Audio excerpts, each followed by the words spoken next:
திருவருளை இறைஞ்சுகிறேன்.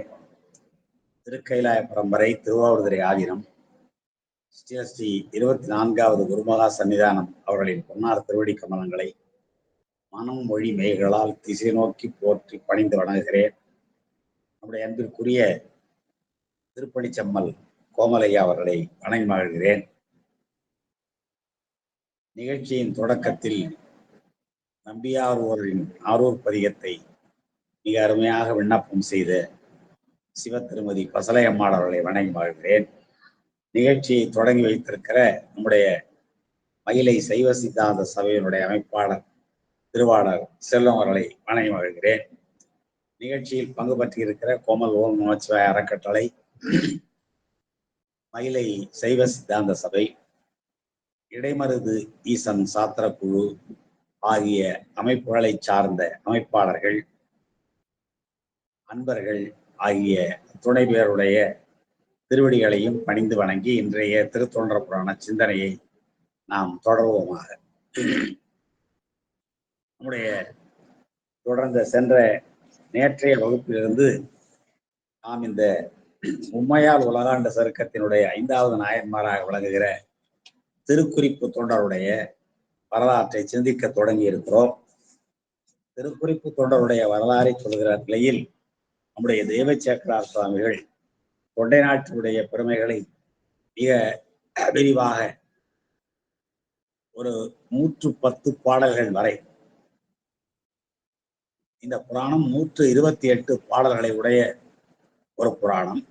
இதிலே 110 பாடல்களில் தொண்டை நாட்டினுடைய பெருமை, தொண்டை நாட்டினுடைய இயல்பு, தொண்டை நாட்டினுடைய வளம், இயல்பு வளம் என்றால் என்ன, மக்களுடைய இயல்புகளும் அந்த நாட்டினுடைய இயற்கை நானில வளங்களும், அதை போலவே காஞ்சிபுரத்தினுடைய சிறப்பு, காஞ்சிபுரத்தினுடைய வளம், எல்லாவற்றையும் 110 பாடல்களை சொல்லிவிட்டு அப்படிப்பட்ட காஞ்சிபுரத்தில் தோன்றிய அந்த திருக்குறிப்பு தொண்ட நாயனாருடைய வரலாற்றை நிறைவாக ஒரு 18 பாடல்களிலே சொல்லி இந்த புராணத்தை நம்முடைய தெய்வ சேக்கரார் சுவாமிகள் நிறைவு செய்கிறார்கள். அந்த வகையில் நேற்று நாம் தொகைநூல் ஆகிய திருத்தொண்ட தொகை, வகைநூல் ஆகிய திருத்தொண்டர் திரு அந்தாதி ஆகிய நூல்கள் திருக்குறிப்பு தொண்டரை பற்றி என்ன பேசுகின்றன என்பதை பார்த்துவிட்டு விரிநூலை பார்க்கிற பொழுது ஒரு 4 பாடல்கள் வரை பார்த்திருக்கிறோம்.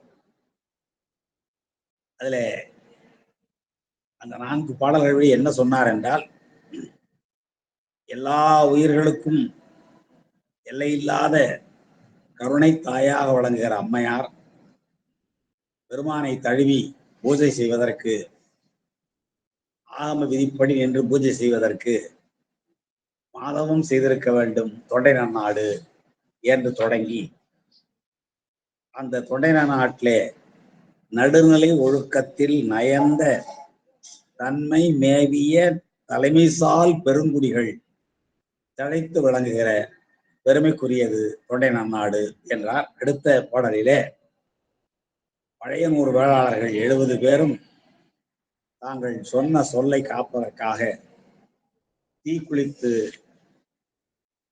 தங்களுடைய வாய்மையை நிலைநாட்டிய செய்தியை சொல்லி பழையனூர் ஆலங்காட்டில் வாழ்ந்த அந்த நல் திறம்புரி பழையனூர் சிறு தொண்டர்களுடைய வரலாற்றை மிக அழகாக சொன்னார்.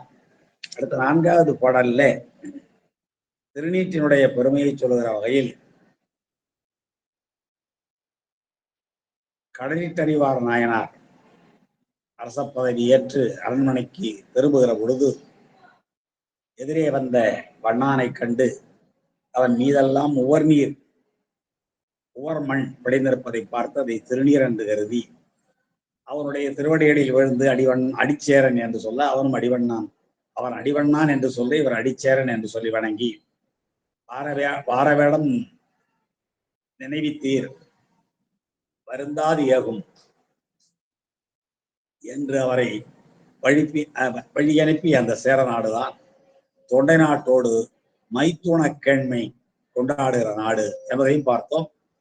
ஒரு முறை சேர நாட்டில் மிகப்பெரிய கலகம் வர அந்த நாட்டு மக்கள் எல்லாம் எல்லா திசைகளுக்கும் சென்று போட ஒரு பெண் தொண்டை நாட்டில் வந்து அடைக்கலம் பெற அந்த பெண்ணை தன்னுடைய மகளாகவே தங்களுடைய மகளாகவே வளர்த்த அந்த குடும்பத்தை சார்ந்தவர்கள் பின்னாலே கலகமெல்லாம் தீர்ந்து பெற்றோர்கள் வந்து பார்க்கிற பொழுது தாங்களே திருமணம் செய்து சேர நாட்டை சார்ந்த ஒரு வயவனுக்கு ஒரு வீரனுக்கு மனம் செய்து கொடுக்கின்ற செயலை செய்தார்கள்.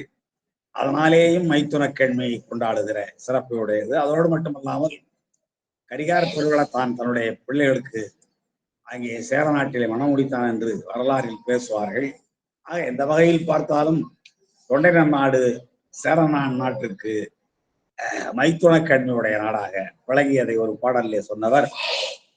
அடுத்த பாடல்ல 5வது பாடல் இன்று நாம் பார்க்க வேண்டிய பாடப்பகுதி.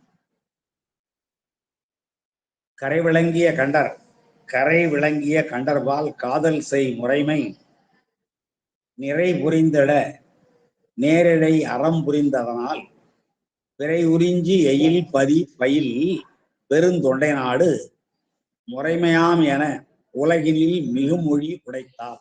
இந்த உலகத்தில் உயர்த்தி சொல்லப்படுகின்ற சிறப்பினை உடையது பெருந்தொண்டை நன்னாடு என்றார். எதனாலே உயர்த்தி சொல்லப்படுகிற தன்மையுடையது என்றால், அம்மையார் சிவ பூஜை செய்தார்.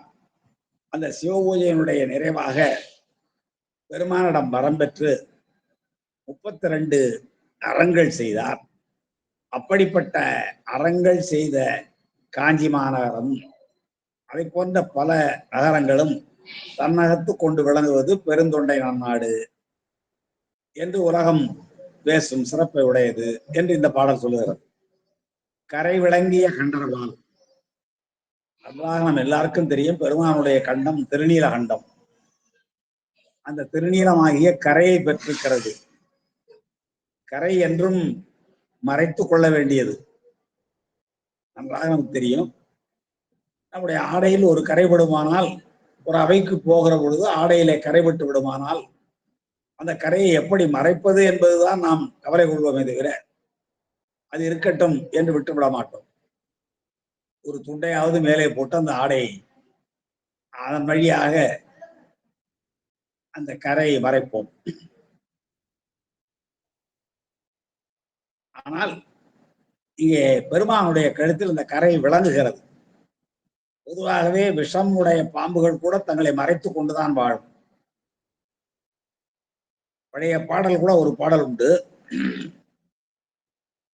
நஞ்சுடைமை தான் அறிந்து நாகம் கரந்துரையும் என்று ஒரு பாடல்.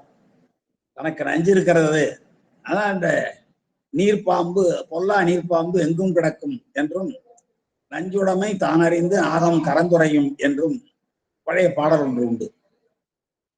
அப்போ நஞ்சு மறைக்கப்பட வேண்டிய ஒன்று. அந்த நஞ்சை பெருமான் தன்னுடைய கழுத்திலே கொண்டிருக்கிறார். ஆனாலும் அதை அவர் மறைத்துக் கொள்ளவில்லை. இன்னும் சொல்ல போனால் பெருமானுடைய மிடத்திலே இருந்ததனாலே அது நன்றாக விளங்கி தோன்றிற்று. அந்த விளக்கமே பல பேருக்கு வாழ்வு அளிக்கிற மந்திரமாகவும் ஆயிற்று. திருநீலகண்ட குயவனாரை பற்றி நாம் படித்திருக்கிறோம். அவர் எப்பொழுதும் திருநீலகண்டம் என்று சொல்லுவார். அப்படி ஒரு திருநீலகண்டத்தின் மீது சத்தியம் சொன்னதனாலே எப்படிப்பட்ட வாழ்க்கை அவர் வாழ்நாள் முழுவதும் வாழ்ந்தார் என்பதையெல்லாம் நாம் அறிந்த வரலாறு. அதனாலே திருநீலகண்டம் என்பது மிகச்சிறந்த ஒன்று. அந்த கரை விளங்கிய கண்டம், நாம் முன்பே பார்த்த போல கரையை எல்லாரும் மறைத்துக் கொள்வார்கள். பாம்பு கூட மறைத்துக் கொள்ளுகிறது தன்னிடம் நஞ்சிருப்பதை. ஆனால் பெருமானுடைய கழுத்தில் வந்த உடனே அந்த கரை விளக்கமாக எல்லாருக்கும் தெரிகிறது.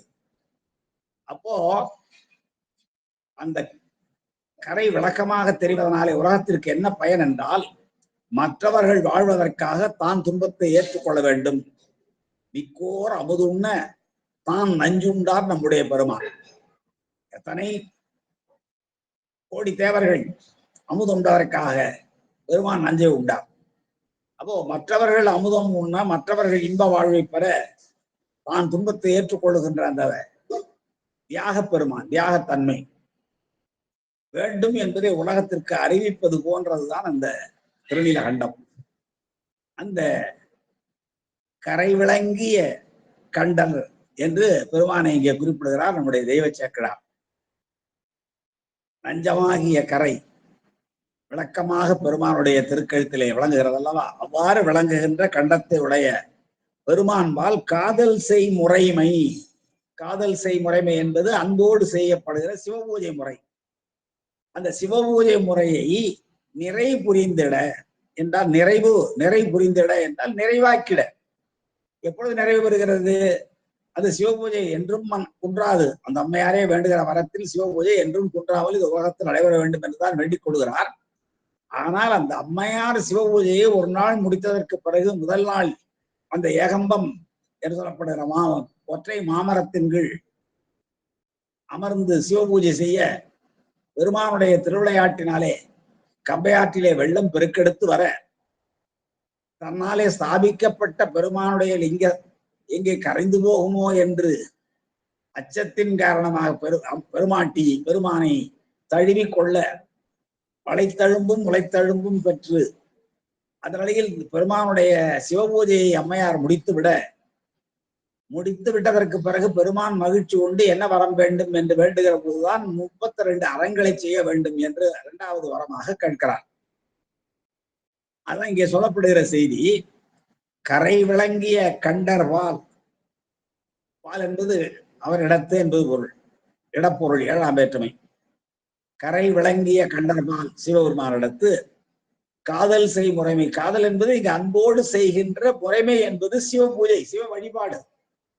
அந்த காதல் செய் முறைமையாகிய சிவபூஜை செய்கிற முறைமையாகிய அந்த நிலை நிறைவு புரிந்திட, அது நிறைவாக்கிட. நிறைவானதற்கு உடனே நேரிழை ஆகிய அம்மையார், நேரிழை என்றால் ஆய்ந்த அணிகலன்களை அணிந்த என்பதுதான் பொருள். நேரிழை என்ற சொல்லுக்கு நேரடியாக பொருள் என்ன என்றால் நன்கு ஆராய்ந்த தேர்ந்தெடுக்கப்பட்ட அணிகலன்கள் என்பதுதான் பொருள். அப்போ நேரிழை அவர்பால் நேரிழை அறம் புரிந்து அதனால் என்றால் நேரிழையாகிய அணிகலன்களை அணிந்த உமையம்மையார் என்று நாம் அவற்றை புரிந்து கொள்கிறோம். அப்ப அந்த நேரிழை என்ற சொல் உமையம்மையை உணர்த்துகிறது. அதான் அல்லாத மொழியை சென்று சேர்கிறது, அன்மொழி தொகை என்று சொல்றோம். இது வேற்றுமை தொகை நிலைக்களத்து பிறந்த அன்மொழி தொகை. நேரிழை என்றால் இந்த வெளிப்படையாக நேரிழை என்றால் உமையம்மையை குறிக்காது. நல்ல தேர்ந்தெடுக்கப்பட்ட, தெரிவு செய்யப்பட்ட, அழகாக தொழில்நுட்பத்தோடு செய்யப்பட்ட அணிகலன்கள் என்பதுதான் அதற்கு பொருள். நேரிழை என்ற சொல்லுக்கு மணிவாசகர் கூட பாடுவார்ல, நேரிழையாய் நேரிழையீர் சீசீவையும் சிலவோ என்று பாடுவார் அல்லவா? பாசம் பரஞ்சோதிக்கென்பா இராப்பகல் நாம் பேசும்போது எப்போது என்ற அந்த பெண்கள் நேரிழையாய் என்று அந்த பெண்ணை கூப்பிட அவள் இவங்களை பார்த்து நேரிழையீர் என்று கூப்பிடுவாள். அப்போ நேரிய இழைகளை அணிந்தவளே, நேரிய இழை அணிந்தவர்களே என்றால் அந்த ஆய்ந்த அணிகலன்களை அணிந்த பெண் யாராக இருந்தாலும் அவள் நேரிடைதான். ஆனால் இந்த இடத்தில் நேரிழை என்பது உமையம்மையை குறிக்கிறது இல்லைங்களா? ஏனென்றால் வரலாற்றோடு தொடர்புடையது. கரை விளங்கிய கண்டராகிய சிவபெருமான் இடத்து கொண்டிருக்கிற இந்த சிவபூஜை முறையானது நிறைவு பெற்று அந்த நேரத்தில் அறம் புரிகிறார் என்றால் அந்த அறம் புரிபவர் யார்? பெருமானுடைய அருளை பெற்று 3 வரங்களை பெற்று அறம் புரிகிறார், 32 அறங்களை புரிகிறார் என்றார். அந்த அறத்தை புரிபவர் நேரடியாகிய உமையம்மை என்று நாம் உணர்ந்து கொள்கிறோம். அதான் அந்த அல்லாத மொழியை சென்று சேர்கிறது அன்மொழி தொகை என்பார்கள். 5 தொகை மொழி மேல் பிறதொகல் அன்மொழி என்பது சூத்திரம். அன்மொழி தொகை எதை அடிப்படையாக கொண்டு வரும் என்றால் ஓமை தொகை, வினை தொகை, வேற்றுமை தொகை, பண்பு தொகை ஆகிய 5 தொகை. வேற்றுமை, வினை, பண்பு, ஓமை, உண்மை என்று சொல்லப்படுகிற 5 தொகைகளை அடிப்படையாக நிலைக்களனாக கொண்டுதான்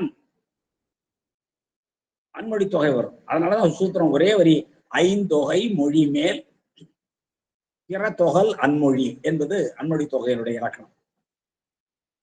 அதுபோல இங்கே நேரிய அணிகலன்களை அணிந்தவளாகிய அணிகலன்களை என்பதிலே ஒரு வேற்றுமை உருவு, அணிந்தவளாகிய என்பதிலே 3வது வேற்றுமை தொகை. ஆக இப்படிப்பட்ட தன்மையுடைய அந்த பெண் உமையம்மையார், அந்த உமையம்மையார் என்ன செய்கிறார்? அறம் புரிந்ததனால் 32 அறங்களை செய்கிறார். காஞ்சிபுரத்துல காமக்கோட்டத்திலிருந்து பெருமானுடைய அருளை பெற்று பெருமான் இருநாழி நெல் தர அந்த இருநாழி நெல்லை கொண்டு 32 அறங்களை இந்த உலக உயிர்களுக்காக செய்து கொண்டிருக்கிறார் காமாட்சி அம்மை. அதான் இந்த அறம் புரிந்த அதனால் அப்படிப்பட்ட சிறப்புடைய தன்மையுடையதனாலே பல ஊர்கள் அங்கே இருக்கிறது. அது குறிப்பாகவும் சிறப்பாகவும் காஞ்சிபுரத்தை நாம் கொள்ள வேண்டும். காஞ்சிபுரம் எப்படிப்பட்ட ஊராக இருக்கிறது? அதான் அறம் புரிந்ததனால் பெரும் தொண்டை நாடுன்னு அடுத்து சொல்றாரு பாருங்க. அந்த அறம் புரிந்ததனால் உமையம்மையே 32 அறங்களை புரிந்ததனாலே பெருமைக்குரிய தொண்டை நாடு. அதுதான் முறைமை. என்ன முறைமை?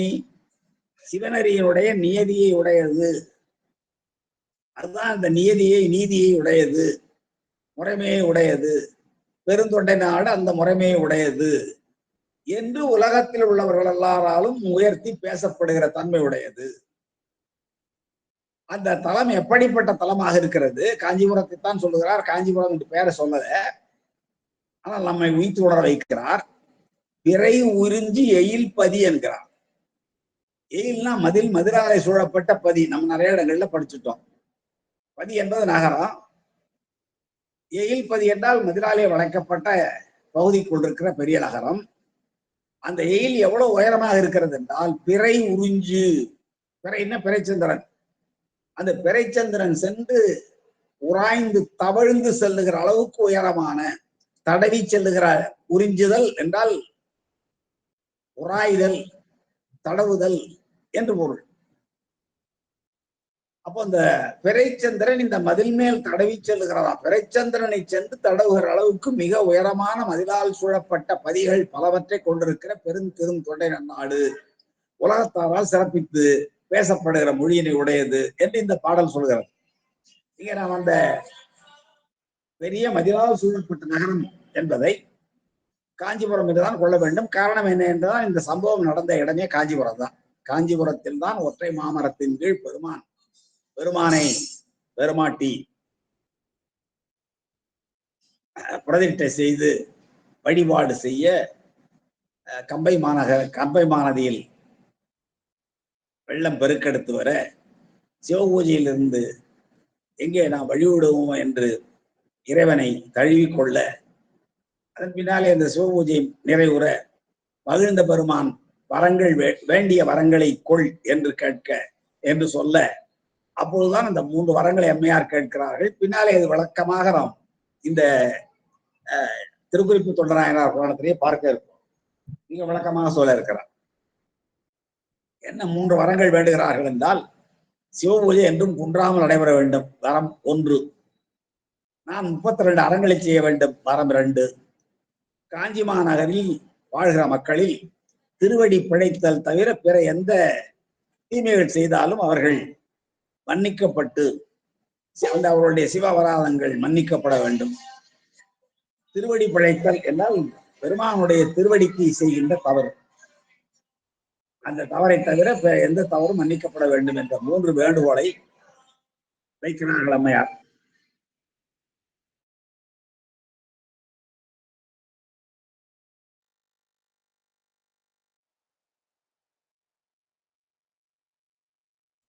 அதான் இந்த பாடலில் சொல்லப்படுகிற செய்தி. நம்மளுடைய பாடலை பார்த்து எளிமையான பாடல் தான். கரை விளங்கிய கண்டர்பால், அந்த பார்க்கடலிருந்து எழுந்த நஞ்சை உண்டு அதனாலே கரை ஏற்பட்டு அதை மற்றவர்களுக்கு விளக்கமாக காட்டுகின்ற கழுத்தை உடையவராகி சிவபெருமானிடத்து. பால் என்பது 7ஆம் வேற்றுமை இடப்பொருள். காதல் செய்முறைமை, அன்போடு செய்கின்ற சிவபூஜையானது, அம்மையார் செய்கின்ற சிவபூஜையானது நிறைவுபுரிந்திட, நிறைவாக்கிட. அந்த தினந்தோறும் நடைபெறுகிற சிவபூஜை நிறைவு உண்டல்லவா. அன்பர்கள் அத்தனை பேருக்கும் தெரியும். ஆத்மார்த்த பூஜை செய்கிறவர்கள் அத்தனை பேரும் முதல்ல அகப்பூசை செய்வார்கள். புறப்பூசை செய்கிற பொழுது பெருமானை எடுத்து ஆவாகனம் பண்ணி, ஆவாகனம், ஸ்தாபனம், சன்னிதானம், சன்னித்ரோதனம், திக்பந்தரம், வகுண்டரம், தாளத்திரேயம், தேன்முத்திரை முதலான அந்த மந்திரம், கிரியை எல்லாவற்றையும் செய்து சிவபூஜை செய்வார்கள் அல்லவா. அந்த சிவபூஜை செய்வதனுடைய முடிவில் சண்டேஸ்வர பூஜையும் செய்து முடித்து விட்டதற்கு பிறகு பெருமானை மீண்டும் தங்களுடைய உள்ளத்தில் ஒடுக்கிக் கொள்வார்கள். அதனாலதான் அவங்களுக்கு சிவபூஜா தொடர்ந்தவர்கள் என்று பெயர். சிவபெருமானை எப்பொழுதும் தங்களுடைய உள்ளத்திலும் சிரத்திலும் சுமந்து கொண்டிருப்பவர்கள் என்பது போல். அப்படிப்பட்ட நிலையில் இந்த அம்மையார் நிறை புரிதல் தினந்தோறும் பூஜை நிறைவிலே ஒடுக்கிக் கொள்ளுகிறார்கள். மறுநாள் மீண்டும் ஆவாகனம் செய்கிறார்கள் என்பதுதான் வரல. அது புறப்பூசை முறையில. இந்த அம்மையார் அகப்பூசை புறப்பூசை ரெண்டும் செய்கிறார்கள். புறப்பூசை அந்த புறப்பூசை செய்வதே அகப்பூசையில வலியுறுத்துவதுதான். அகப்பூசை தான் மிக இன்றியமையாது. அந்த அந்தர்யாமின்னு சொல்லுவாங்க. அந்தரியாக பூஜை சித்தியார்ல மிக தெளிவாக பின்னாடி வரும். அப்படிப்பட்ட பூஜையினுடைய நிறைவில அம்மையார் பெருமானுடைய அருளை பெற்று, அதான் நேரிழை என்பது இங்க நாம் சொன்னது போல உமையம்மையார் ஆய்ந்த அணிகலன்களை எல்லாம் அணிந்தவராகி உமையம்மையார் அறம்புரிந்ததனால் அந்த திருத்தலத்துல அந்த காஞ்சிபுரத்துல பெருமானுடைய அருளை பெற்று இருநாழியின் எல்லை பெற்று அறம் புரிந்ததனாலே அந்த தொண்டை நன்னாடு எப்படிப்பட்ட தொண்டை நன்னாடு என்றால் பிறை உறிஞ்சி எயில் பதியில் வானலாவ பிறைச்சந்திரனை சென்று தடவுகிற அளவுக்கு உயரமான மதுராலே சூழப்பட்ட பதியாகிய அந்த காஞ்சியில் காஞ்சி முதலான நகரங்களை கொண்டிருக்கிற பெரும் தொண்டை நாடு, பெருமைக்குரிய அந்த தொண்டை நன்னாடு முறைமையாமன. இதான் சிவநதியின் நியதியிலே நிற்பது. அதான் முறைமை. இங்க முறைமை என்றால் என்ன என்றால் தொண்டை நாடு என்ன முறையில் இருக்கிறது? சிவநெறியில் இருக்கிறது. அம்மையார் வழிகாட்ட பெருமான் மகிழ்ந்து அருள் வழங்க, அதனாலே அறம் தொடர்ந்து செய்ய சிவநெறியிலே அந்த தொண்டை நாடு இறங்குகிறது, விளங்குகிறது, இயங்குகிறது. அதைத்தான் இங்கே முறைமையாம் என சிவநெறியில் இயங்குகின்ற முறைமையாம் என்று சொல்லப்படுகிற மொழியானது மிகு மொழி, சிறப்பித்து சொல்லப்படுகிற மொழியானது உலகினில் உடைத்து இந்த உலகத்தில் எப்பொழுதும் பேசப்பட்டு கொண்டிருக்கிறது என்று தொண்டை நாட்டினுடைய பெருமையை இந்த 5வது பாடலிலும் சொன்னார். ஆள் என்பது கடைசியில் இருக்கிறது, அசைநிலை பொருள் இல்லை. உடைத்தால் என்பதில் உடைத்து என்ன முறைமையாம் என மிகுமொழி உலகினில் உடைத்து என்று மாற்றிக்கொள்ள வேண்டும். இப்படிப்பட்ட சிறப்பை உடையது இந்த பெருந்தொண்டை நன்னாடு என்ற மிகுத்து சொல்லப்படுகிற உயர்த்து சொல்லப்படுகிற சொற்களானது மொழிகளானது இந்த உலகினில் உண்டு உடைத்து என்று நாம் இந்த பாடலை நிறைவு செய்து கொள்ள வேண்டும். ஆள் என்பது அசைநிலை பொருள் இல்லை. அடுத்து நானில பொது இயல்பை சொல்கிறான். இப்பொழுது இந்த 5 பாடல்கள் வரை தொண்டை நாட்டினுடைய பெருந்தொண்டை நாடு பெரும் தொண்டை நன்னாடு என்று இந்த நன்னாட்டினுடைய இயல்புகளை சொல்லி வந்தவர். ஒரு நாடு நல்ல நாடாக வளமிக்க நாடாக விளங்க வேண்டும் என்றால் அந்த நாடு நானில வளங்களையும் பெற்றிருக்க வேண்டும். குறிஞ்சி, முல்லை, மருதம், நெய்தல் என்று சொல்லப்படுகிற 4 நிலங்களும் வளமாக இருக்க வேண்டும். இப்ப தொண்டை நாட்டினுடைய பெருமையை நம்முடைய தெய்வ சேக்கடார் இந்த திருக்குறிப்பு தொடர் நாயனாருடைய வரலாற்றில் சொல்ல எடுத்துக்கொண்டதற்குரிய முக்கியமான காரணம் என்ன என்று சொன்னால், இப்ப சோழ நாடு எடுத்துக்கொண்டால் சோழ நாட்டினுடைய நீர்வளம் நிலவளம் மிகச் சிறப்பானது, மலை வளம் குறைவானது, நெய்தல் வளம் மிக கொஞ்சம்தான் சோழ நாட்டுல. அதுபோல நீங்க பாண்டி நாட்டை எடுத்துக்கொண்டால் அவர்களுக்கும் மலை வளம் அதிகம், காட்டு வளமும் மருதநல வளமும் குறைவு. ஆனால் இந்த 4 நிலங்களும் மிகச் செம்மையான வளத்தோடு விளங்குகிற நாடு தொண்டை நன்னாடு. அதுல தென்னீர் வயல் தொண்டை நன்னாடு என்று அவையாரம் பாடுகிறார். தெளிந்த நீரால் சூழப்பட்டு வயலெல்லாம் சிறந்து விளங்குகிற நன்னாடு. அங்கே மலை இருப்பதை நாம் அறிவோம், அங்கே காடுகள் இருப்பதை நாம் அறிவோம், அதற்கேற்ப தலங்களை எல்லாம் நாம் அறிவோம். அந்த 32 திருத்தலங்களையும் பார்ப்போமானால் அது காடு சூழ்ந்த பகுதிக்குள் இருக்கலாம், மலை சார்ந்த பகுதியாக இருக்கலாம், அல்லது நெய்தல் நிலம் சார்ந்த பகுதியாக இருக்கலாம். நிச்சயமாக நாம் தொண்டை நாட்டில் இருக்கிற 32 தலங்களையும் நீங்கள் தனித்தனியாக சிந்தித்து பாருங்கள். சில தலங்கள்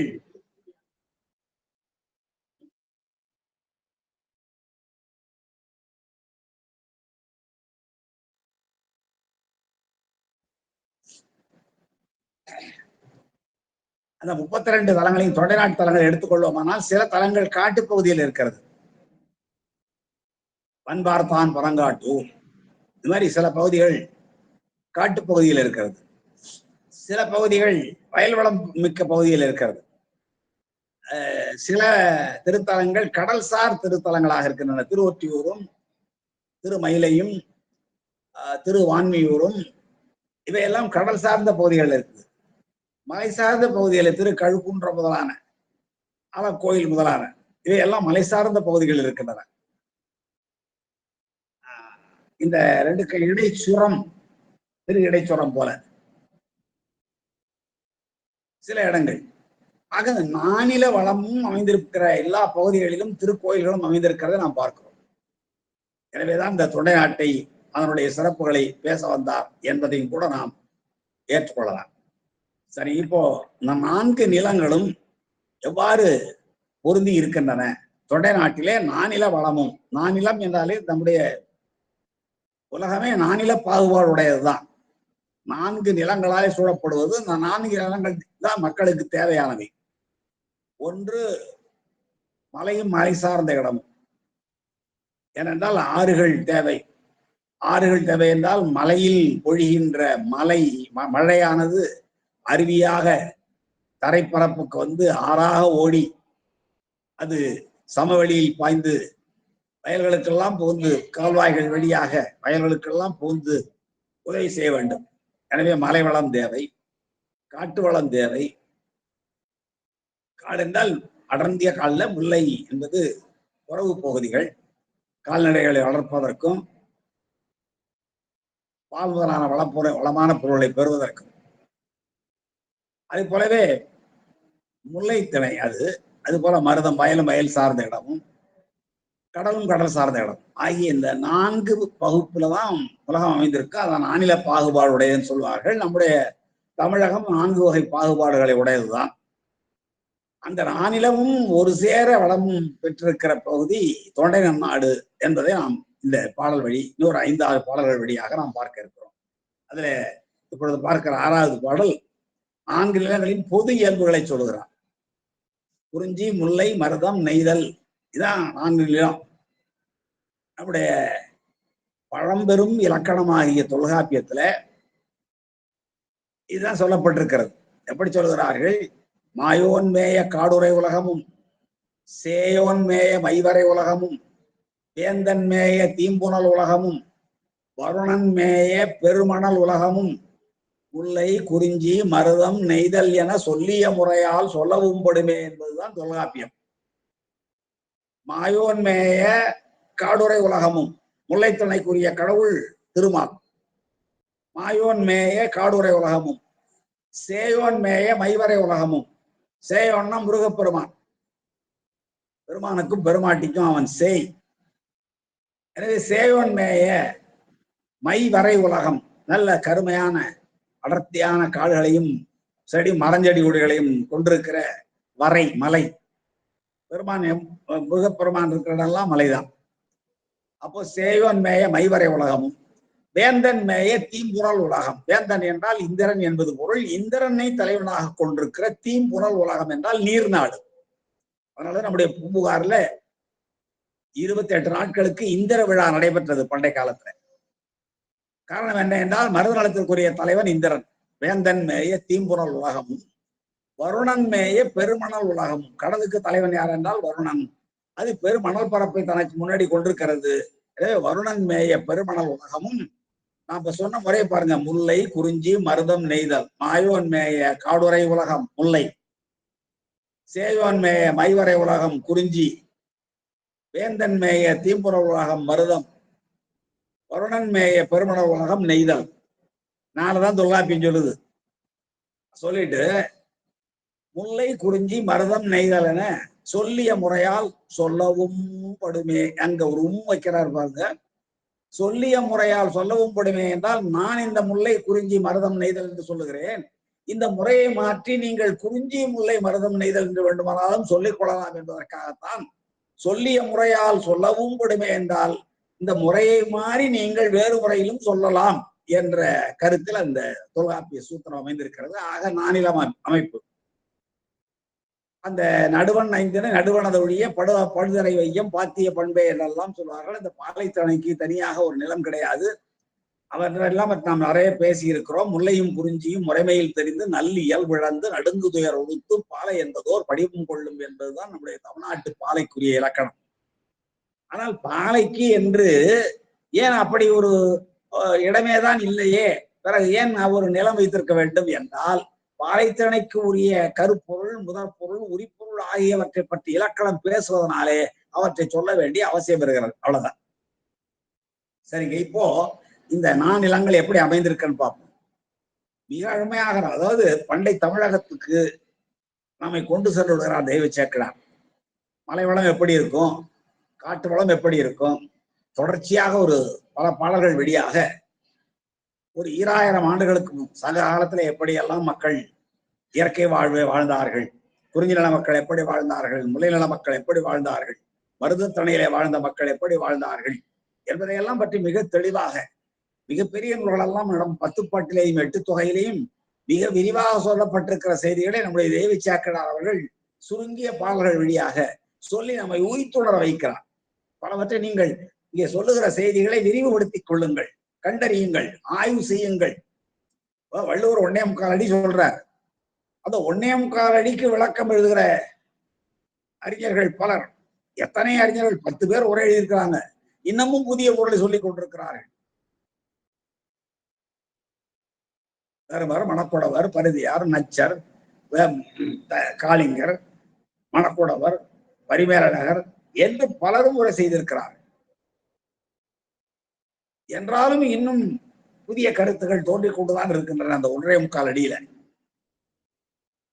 அணுவை துளைத்து 7 கடலை புகட்டி குறுகத் தரித்த குரல். கடுகை துளைத்தினார் ஒருத்தர், அதையும் தாண்டி அணுவை துளைத்து 7 கடலை புகட்டி அணுவை துளைக்க முடியும் என்பதே நம்முடைய முன்னோர்கள் கண்டறிந்திருக்கிறார்கள். மிக பின்னாலே அறிவியல் உலகம் கண்டறிந்த உண்மையை நம்முடைய தமிழ் உலகம் முன்பே அறிந்திருக்கிறது. அணு பிளக்க முடியாத ஒன்று அல்ல, பிளக்க முடிந்த ஒன்றுதான். அப்புறம் இப்பதான் எலக்ட்ரான், நியூட்ரான், புரோட்டான் சொல்லி பிரிக்கிறாங்க. இன்றைய அறிவியல் உலகம் சொல்வதை அன்றைய அணுவை பிளந்து 7 கடலை புகட்டி குறுகத்தரித்த குரல் என்று பாடி வைத்திருக்கிறார்கள் என்றால், அறிவியல் சிந்தனை உடையவர்கள் நம்முடைய முன்னோர்கள் என்பதில் எந்த ஐயப்பாடும் இல்லை. நம்முடைய நிறைய எடுத்துக்காட்டுகள் சொல்ல முடியும்.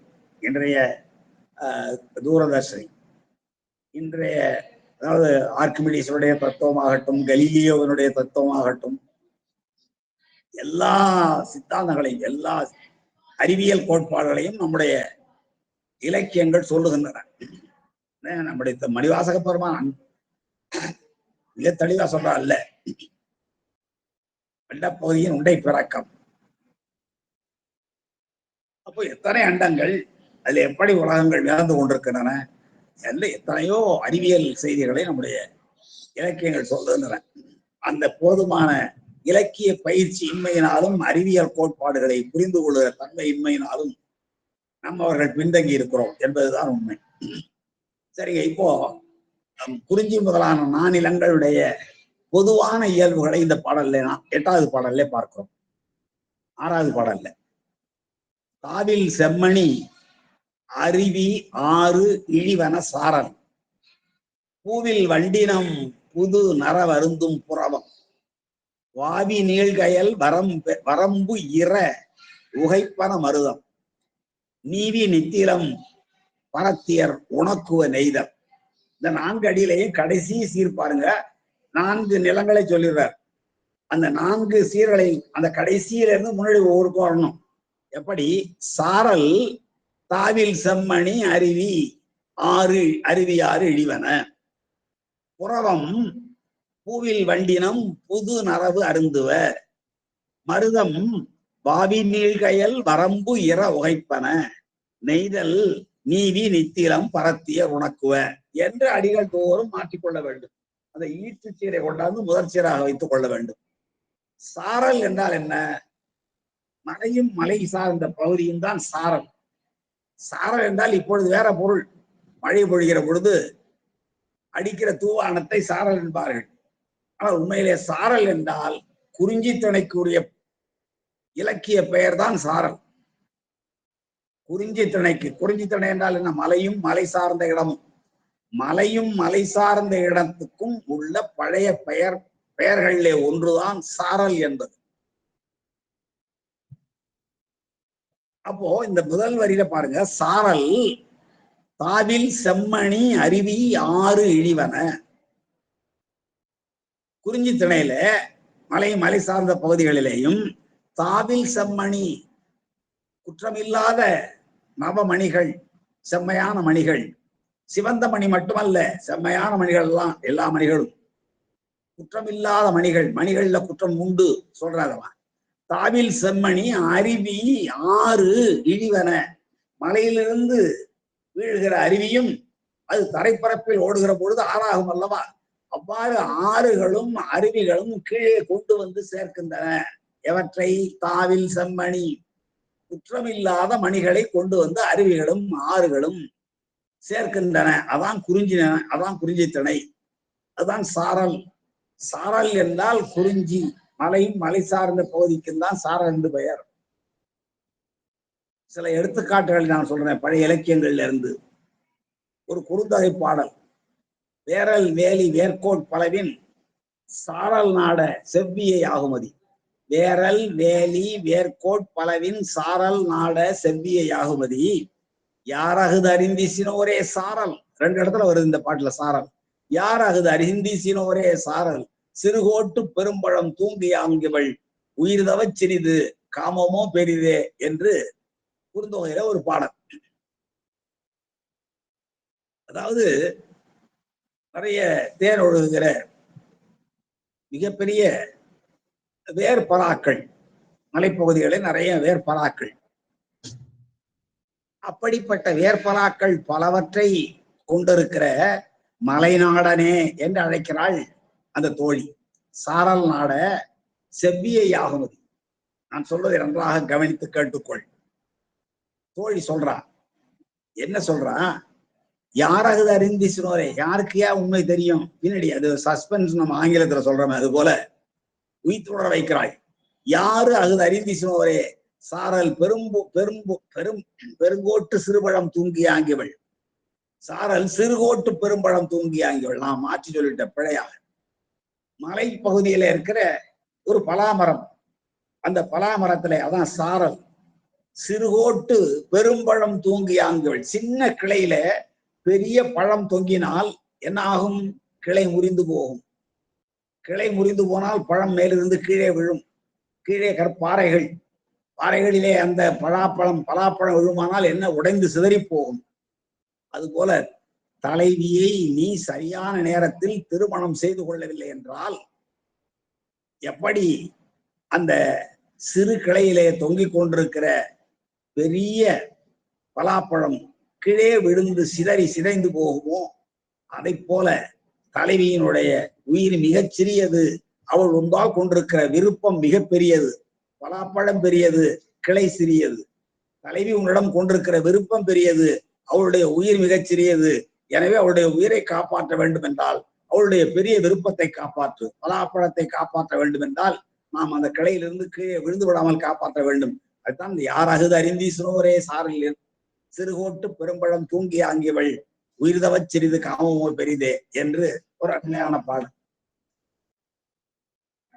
இப்படி நம்முடைய சங்க இலக்கியங்களில் ஏராளமான இடங்களில் குறிஞ்சி என்ற அந்த நிலப்பகுதியை சொல்வதற்கு சாரல் என்ற சொல் பயன்படுத்தப்பட்டிருக்கிறது. இன்னும் ஒரு பாடலை சொல்ல விளைகிறேன், மிக மிக அருமையான பாடல்.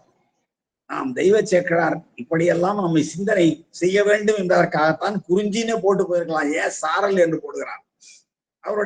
அவருடைய காலத்தில் குறிஞ்சி என்ற தொடர் இருந்ததே, குறிஞ்சியை போட்டிருக்கலாமே. தாவில் செம்மணி அருவி ஆறு இழிவன குறிஞ்சி என்று சொல்லி இருக்கலாமே. பல இடங்களில் பின்னாடி சொல்ல இருக்கிறார். ஏன் சாரல் என்று சொல்கிறார் என்றால், இந்த சாரல் என்றால் அது குறிஞ்சியைத்தான் உணர்த்தும் என்பதை நாம் வாசகர்கள் அறிந்து கொள்ள வேண்டும் என்ற உயர்ந்த நோக்கம்தான். இன்னொரு பாடல்ங்க, சூரல் பம்பிய சிறுகான் யாரே, மிக அருமையான பாடல். குறுந்தொகை என்ற சங்க இலக்கிய நூல் கிடைக்கிறவர்கள் இருப்பவர்கள் இந்த பாடல்களை எல்லாம் படித்து பார்க்க வேண்டும். இதன் வழியாக மிகப்பெரிய பொருளெல்லாம் உணர்த்தப்படுகின்றன. சூரல் பம்பிய சிறுகான் யாரே, சூரர மகளிர் ஆரணங்கினரே, வாரலையனினே யான் அஞ்சுவலே, சாரல் நாட நீ வரலாறே. சாரல் நாட மலைநாடனே என்னும் பொருளே அந்த சாரல் என்ற சொல் குறிஞ்சியை உணர்த்துகிறது. சாரல் நாட, இந்த பாட்டுல என்ன ஒரு சிறப்பு என்றால், எந்த நாலடியில எந்த அடியை எந்த இடத்துல வச்சு படிச்சோம்னாலும் பொருள் மாறாது. சூரல் பம்பிய சிறுகான் யாரே, சூரர மகளிர் ஆரணங்கினரே, பாரலையனினே யானஞ்சுவலே, சாரல் நாட நீ வரலாரே. இது அப்படியே மாத்தி சாரல் நாட நீ வரலாரே வாரலையனினே யானஞ்சுவலே என்று மாற்றி படிக்கலாம். எப்படி மாற்றி படித்தாலும் இந்த 4 அடிகளை எங்கே வைத்து படித்தாலும் பொருள் மாறாது. இப்படிப்பட்ட சிறப்புடைய பாடல்கள் நம்முடைய இலக்கியங்களில் ஏராளமாக இருக்கின்றன. இலக்கிய சுவையோடு மட்டுமல்லாமல் நம்முடைய பண்டை தமிழர்களுடைய புலமை தரத்தையும் நாம் பார்க்கிறோம். இப்படியெல்லாம் பாடுகிற ஆற்றோடையவர் நம்முடைய தெய்வ சேக்கடார் என்பதை சில பாடல்கள் வழியாக நாம் உணரவும் முடியும். இப்படி நான் சொன்னது ரெண்டு பாடலும் குறுந்தொகை பாட்டு தான். குறுந்தொகையில மட்டும்தான் இருக்கா, வேற எதில் இல்லையா? இருந்தால் இருக்கிறது. புறநானூற்றுல இருக்கிறது, கைத்தொகையில இருக்கிறது, அகநானூற்றுல இருக்கிறது, நிறைய நூல்கள் இருக்கின்றன. புறநானூற்றுல ஒரு அருமையான பாடல், நம்ம பரம்பு மலையில பாரி எல்லா மலை முழுவதையும் தன்னுடைய அதை சார்ந்திருக்கிற 300 ஊர்களையும் இரவலர்களுக்கெல்லாம் வாரி வழங்கி விடுவான். அந்த மலை மேல் இருக்கிற குரத்தி ஒருத்தி, மலைவாழ் மக்களுக்கு குறவர்கள், குரத்தி, இரவுலர், வேடர், வேடியர், வேடிச்சியர் என்றெல்லாம் பெயர் உண்டு அல்லவா? அது போல ஒரு குரத்தி ஒருத்தி என்ன செய்கிறாளாம், அடுப்பு மூட்டுகிறாள். எந்த விரையினாலே அடுப்பு மூட்டுகிறாள் என்றால் சந்தனக்கட்டையினாலே. அப்ப அந்த மலை எப்படிப்பட்ட, அந்த மலையில் இருக்கிற மரங்கள் சந்தன மரங்களும் வேங்கை மரங்களும் கொன்றை மரங்களும் மட்டும்தான் இருந்தனமா, வேறு மரங்களே இல்லை. அந்த பெண் சந்தன மரத்தினாலே அடுப்பெரிக்கிறாள். அந்த சந்தன மரத்தினுடைய புகை சென்று வேங்கை மரத்திலே படுகிறதா. அப்படிப்பட்ட மலைகளையும் ஊர்களையும் வழங்கிவிட்டான் நம்முடைய பாரி. ஆனால் இன்னும் யாரும் பரிசில் கேட்டு வந்தாலும் கூட அந்த அறத்தை நோக்கி தர்மம் சிந்தனை, தர்ம சிந்தனையோடு அவர்களுக்கு எதையாவது கொடுக்க வேண்டும் என நோக்கில் அந்த இரவர்களை நோக்கி வருவான் பாரி என்று கவிஞர் பாடிய பாடல் ஒன்று புறநானூற்றில் இருக்கிறது. அங்கேயும் சாரல் என்ற சொல், சாரல் வேங்கை பூஞ்சினை தமிழும் பரம்பு பாடினர் அதுவே அறம்பூண்டு பாரியும் பரிசிலர் இறப்பின் பாரேன் என்னான் அவர் வர என்ன என்று சொல்லி, நான் வரமாட்டேன்னு சொல்ல மாட்டான், அங்கே வந்து நிற்பான், எதுவும் இல்லை என்றாலும் கூட என்று அவனுடைய கொடைத்தன்மையை சிறப்பித்து பாடுகிறான். இப்படி சாரல் என்ற சொல்லுக்கு குறிஞ்சி என்பது பொருள். இங்கே சாரல் எப்படி இருக்கிறதா, இங்கே நம்முடைய தெய்வ சேக்கடார் பாடுகிறார், தொண்டை நாட்டிலே தாவில் செம்மணி, செம்மையான மணிகள், நவமணிகள் தெரியல, வைரம், வைடூரியம், கோமேதகம், மரகதம், இந்த மணிகள் எல்லாம் முத்து, பவளம், ரத்தம் எல்லாம் இருக்கு இல்லைங்களா? இல்ல ஒன்று ஒன்றுக்கும் அந்த இன்றைய அறிவியல் உலகம் தாங்கும் தன்மையை வச்சிருக்கிறான். இப்ப வைரம் இருக்குன்னா அது 10 புள்ளிகளை உடையது, மிக அடித்தாலும் நொறுங்கக்கூட ஆற்றல் குறைவான், வலிமையானது. அதுபோல மரகதம், இப்படி சில மணிகள் நொய்மையானவை. இதுல குற்றமுள்ள மணிகள், குற்றம் இல்லாத மணிகள் என்று 2 வகையாக சொல்லுவார்கள். இந்த மணிகளை வாங்கி வைக்கிற பொழுது, நவமணிகளை வீட்டில் வாங்கி வைக்க வேண்டும் என்றால் அதுல வைரமாக இருக்கட்டும், வைடூரியமாக இருக்கட்டும், மாணிக்கமாக இருக்கட்டும், மரகதமாக இருக்கட்டும், இவற்றெல்லாம் ஆண் பெண் அலி என்ற 3 கூறுபாடுகள் உண்டாம். அதுல ஆண் வைரத்தை வைத்திருந்தால் இன்ன பயன்கள், பெண் வைரத்தை வைத்திருந்தால் இன்ன பயன்கள், அலி வைரத்தை வைத்திருந்தால் இன்ன பயன்கள் என்று குற்றத்தையும் குணத்தையும் சொல்லுகின்ற நூல்கள் இருக்கின்றன. நம்முடைய திருவாவடுதுறை ஆதீனத்தில் 21வது குருமகா சன்னிதானம் இருந்த பொழுது நம்ம டி.எஸ். வைத்தியநாதன் என்ற திருச்சியை சார்ந்த ஒரு புலவர் நவரத்தனங்கள் என்று ஒரு நூலை எழுதி வெளியிட்டார். சில ஆண்டுகளுக்கு முன்னாலே நான் பணியாற்றுகிற பொழுது அந்த நூலிலிருந்து சில கட்டுரைகளை பள்ளி மாணவர்களுக்கு பாடமாக வைத்திருந்தார்கள். அதுல 5 வகை குணங்கள் உடையது, வைரம் முதலான மணிகள் 5 வகை நற்குணங்களையும் 5 வகை குற்றங்களையும் உடையது என்று அவர் குறிப்பிட்டிருந்தது எனக்கு நினைவு வந்தது. அதுல குற்றங்கள் என்ன, இத பாருங்க, இதுல தாவில் செம்மணி, தாவில் என்றால் குற்றமில்லாத செம்மையான மணிகள். அந்த செம்மையான மணிகளை குறிஞ்சி திணையில அருவிகளும் ஆறுகளும் கொண்டு வந்து கீழே குவிக்கின்றன. இழிவன என்றால் இழிவானதன் பொருள் இல்லை, மேலிருந்து கீழே கொண்டு வந்து சேர்க்கின்றன.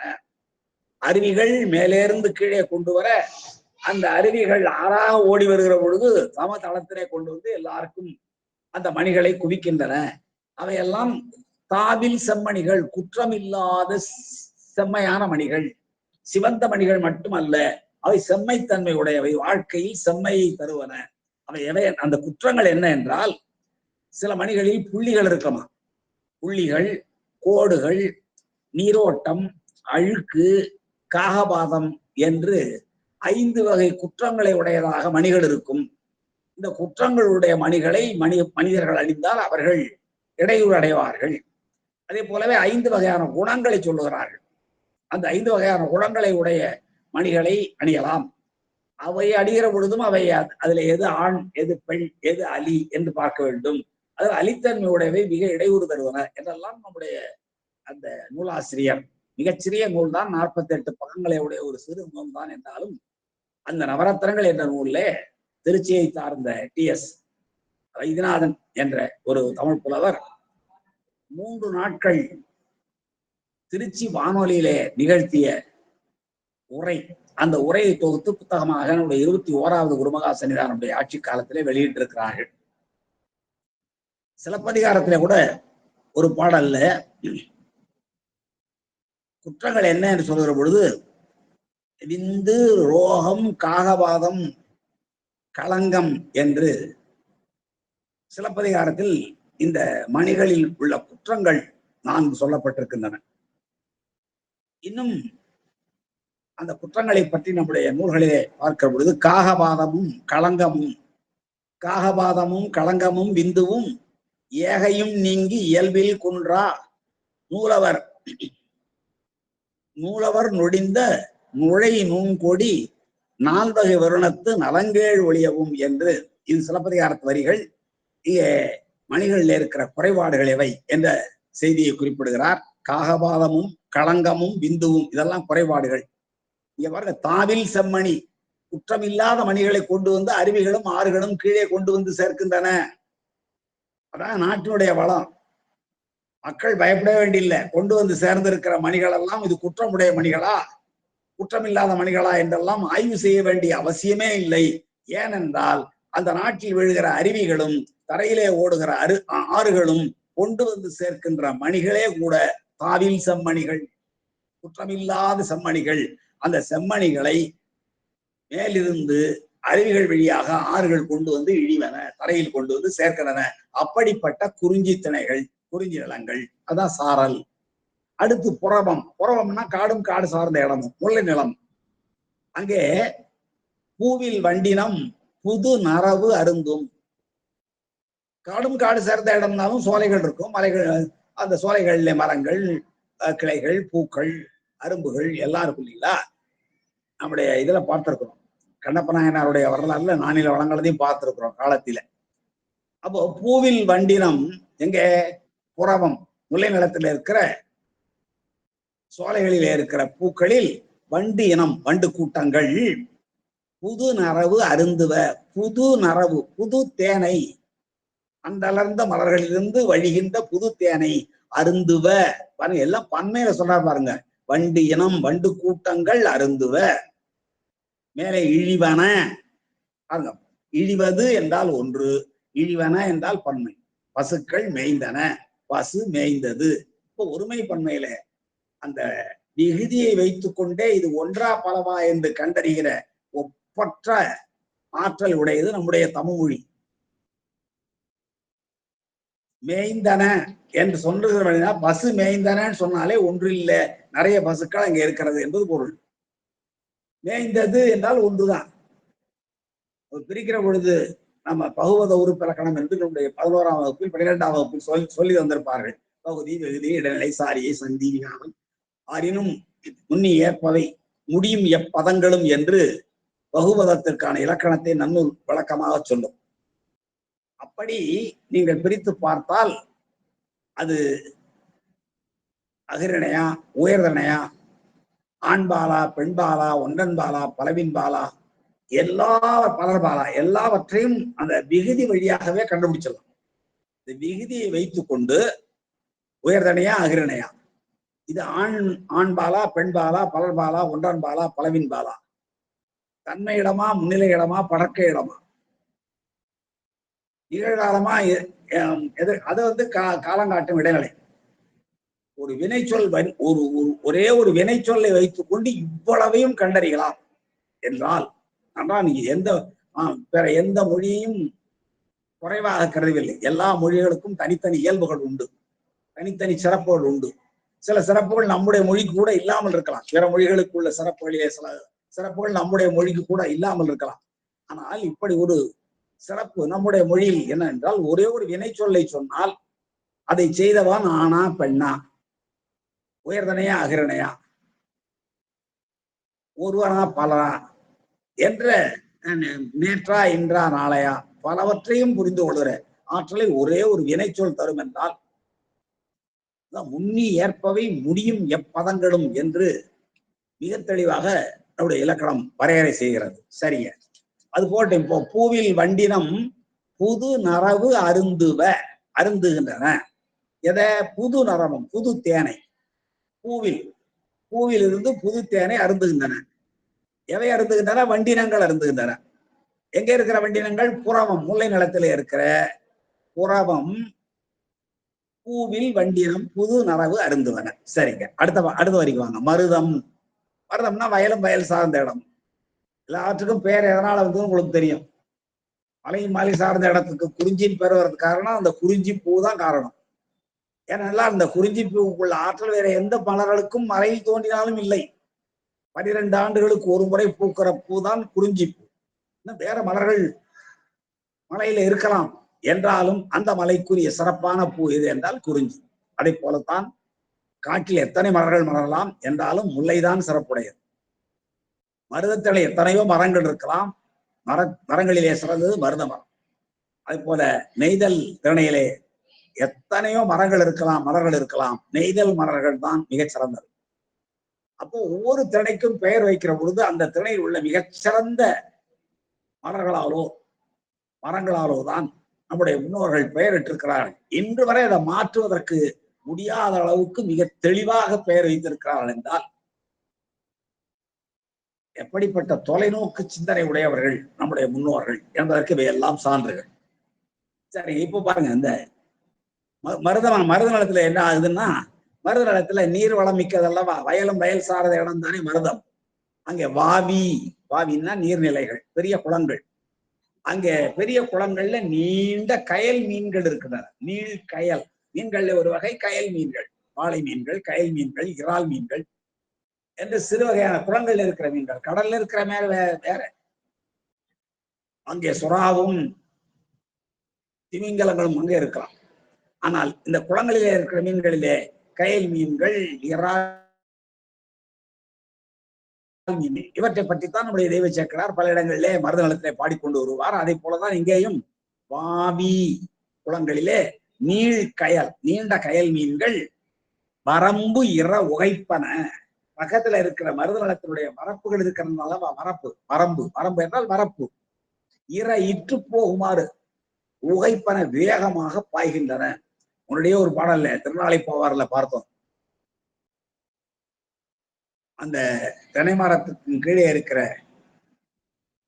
ஆழமான நீர்நிலையில இருக்கிற வாழை மீன்கள் மிக வேகமாக அந்த தென்னை மரத்தினுடைய அடிப்பகுதி அதிருமாறு பாய, மேலே இருந்த தென்னம்பழம், தேங்காய் இந்த மீன் செய்த தவறுக்காக தண்டிப்பது போல அதன் மீது விழுந்து சேற்றில் அழுத்தியது என்ற செய்தியெல்லாம் பார்த்திருக்கிறோம். அதுக்கு பிறகு இரக்கம் கொண்ட சான்றோர்களை கொண்ட பலாமரம் பக்கத்திலிருந்து தன்னுடைய சாறை பிடிந்து அது அந்த சேற்றில் சிக்கி இருக்கிற மீனை சேரை இழகச் செய்து மீனை வெளியேறச் செய்தது என்ற அந்த உயர்ந்த தன்மைகளை எல்லாம் திருநாளை போவார் புராணத்திலே பார்த்திருக்கிறோம்.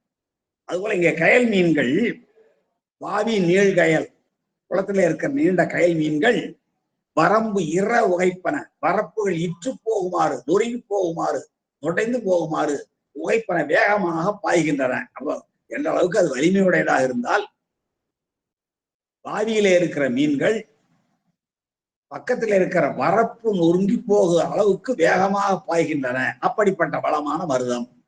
அடுத்த கடைசியில் நெய்தல் என்றால் கடலும் கடல் சார்ந்த இடமும். அங்கே நீவி நித்திலம் பரத்தியர் உணக்குவ. பரத்தியர் பரவர் பரத்தியர் என்றால் அங்கே அந்த நில மக்கள், ஒவ்வொரு நிலத்துக்கும் தலைமக்கள், வாழ்கிற சாதாரண குடிமக்கள் எல்லாருக்கும் பெயர் வேறுபாடு உண்டு. மருதந்தனை என்றால் ஊரன் மகிழன், இவர்கள் உயர்ந்தவர்கள். கடைசியர், கடையர், உழத்தியர், உழவர், இவையெல்லாம் அங்கே வாழ்கிற மக்களுடைய சாதாரண தன்மையுடைய பெயர்கள். அதே போலதான் ஒவ்வொரு திணையிலையும் தலைமக்களுக்கு ஒரு பெயரும் சாதாரண மக்களுக்கு வேறு பெயருமாக அங்கே அமைந்திருப்பதை நம்மளுடைய இலக்கியங்களிலே பார்க்கலாம். இலக்கணம் வரையறை செய்திருக்கிறது. அதுபோல இங்கே பரத்தியர் என்றால் பரதவ குல பெண்கள், மீனவ பெண்கள். இங்க நம்ம கிட்ட உழத்தியர்னு வயல்ல சொல்றோம், ஆய்ச்சியர் என்று முல்லை நிலத்துல சொல்றோம். அதுபோல இங்கே பரத்தியர் என்றால் பரதவர் குல பெண்கள், மீனவ பெண்கள். இந்த பரதவர் குல பெண்கள் என்ன செய்யறாங்களாம், நித்திலம் நீவி, நித்திலம்னா முத்துக்கள், சிப்பிகளிலிருந்து முத்துக்களை எடுத்து அந்த முத்துக்களை கழுவி, நீவி என்றால் கழுவி, உணக்குவ காய வைக்கிறார்கள். இப்ப 4 நிலமும் சொல்லியாச்சு. குறிஞ்சித்தடையில, அதாவது சாரல் பகுதியில குற்றமில்லாத மணிகளை அருவிகளும் ஆறுகளும் மேலிருந்து கீழே இறங்கி கொண்டு வந்து குவிக்கின்றன. அதே போலவே முல்லை நிலத்தில் இருக்கிற பூக்களில் வழிகின்ற தேனை, புது தேனை, புது நரவங்களை வண்டினங்கள் அருந்துகின்றன. அருந்துவ வண்டினம் புது நரவு, நரவு என்றால் தேன் என்பது போல் அதை அருந்துகின்றன. அதே போலவே மருதத்தணையில வாவி நீள் கயல், வாவியில் இருக்கிற நீண்ட கயல் மீன்கள் வரம்பு இற, வரம்பு என்றாலும் வரப்பு என்றாலும் பொருள் ஒன்றுதான். எல்லையை காட்டுவதுதான் வரம்பு. ஒவ்வொருடைய வயலுடைய எல்லையை அளவிட்டு நாம் தடுக்கிறது தான் வரப்பு. அந்த வரப்புகள் இற்று போகுமாறு வேகமாக பாய்கின்றனமா கயல் மீன்கள். அடுத்து நெய்தல் நிலத்துல பரத்தியர், பரதவ குல பெண்கள் நித்திலம் நீவி முத்துக்களை சிப்பிகளிலிருந்து எடுத்து கழுவி உணக்குவ காய வைக்கிறார்கள் என்று நானிலத்தினுடைய பொது இயல்பை இந்த பாடலிலே தெய்வ சேக்கலார் சொல்லுகிறார். அடுத்து புறவர் பன்மணி அறிந்து இதை விதைப்பன குறிஞ்சி. மறுபடியும் குறிஞ்சி, முல்லை, மருதம், நெய்தல் என்ற 4 நிலத்தினுடைய பொது இயல்புகளை மீண்டும் சொல்கிறார். பல பாடல்களை சொல்லிக்கொண்டே வருகிறார். புறவர், புறவர் என்றால் அந்த புறவர், புறத்தியர், மலைவாழ் மக்கள், இரவுளர், வேடர், இந்த பெயருடைய மக்கள் எல்லாம் அந்த திணையில் வாழ்கின்ற, குறிஞ்சி திணையில் வாழ்கிற மக்கள். புறவர் அந்த மலைவாழ் மக்கள் பல்மணி அரித்து, பல்மணி அரித்து இதை விதைப்பன குறிஞ்சி. குறிஞ்சி திணையில் அவர்கள் என்ன செய்கிறார்கள், காராமணி பயிர்களை விதைக்கிறார்கள். இதை என்றால் காராமணி பயிர், அதை விதைக்கிறார்கள். அதற்கு முன்னாலே அந்த இடத்தை எப்படி செம்மைப்படுத்துகிறார்களா, பல்வேறு வகையான உயர்ந்த மணிகளெல்லாம் கிடக்கின்ற அந்த பகுதியை அரித்து சுத்தம் பண்ணுகிறார்கள். பாருங்க, ஒரு தானியத்தை விட மணிகள் உயர்ந்ததாக இருந்தாலும் அந்த மணிகளை விடவும் தானியத்தை உயர்வாக மதிக்கிறார்கள். நம்ம வட்டினப்பாலையில பார்க்கலாம், காவிரி பட்டினத்திலே பெண்கள் எல்லாம் என்ன செய்கிறார்கள், நெல்லை காய வைத்துக் கொண்டிருக்கிறார்கள். அந்த நெல் காய வைக்கிற இடத்துல கோழிகள் கொத்த வருகின்றன. அந்த கொத்த வருகிற கோழிகளை தங்கள் காதுகள் அணிந்திருக்கிற குழையை கழற்றி வீசி அந்த கோழிகளை விரட்டுகிறார்கள் என்றால், குழை மிக விலை மதிப்புடையதுதான், பொன்னால் ஆனதுதான், மணிகள் பதிக்கப்பெற்றதுதான். என்றாலும் தங்களுடைய தானியத்தை காப்பாற்ற வேண்டும் என்பதற்காக காதில் அணிந்திருக்கிற குழையை கழற்றி கோழியை விரட்டுகிறார்கள் என்று பட்டினப்பாலை மிக விரிவாக அழகாக பாடும்.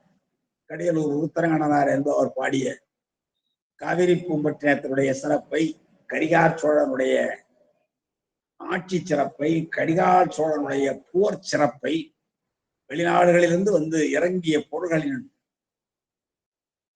பட்டியலை, எவ்வாறெல்லாம் அதிலே புலி பொறித்து புறம் போக்கினார்கள் என்ற செயலை, பூம்புகாரிலே இருந்த அந்த துறைமுகத்திலே குவிந்து கிடந்த பண்டகசாலைகளில் குவிந்து கிடந்த மூட்டை மூட்டையான பொருள்களை அந்த மூட்டைகளின் மீது ஏறி ஒரடைமான்கள் விளையாடுவது போல ஆடுகள் விளையாடிய காட்சியினை இவற்றையெல்லாம் மிக விரிவாக மிக அழகாக பட்டினப்பாளையிலே கடியலூர் உருத்திரங்கனார் என்னும் புலவர் பாடியிருப்பார்.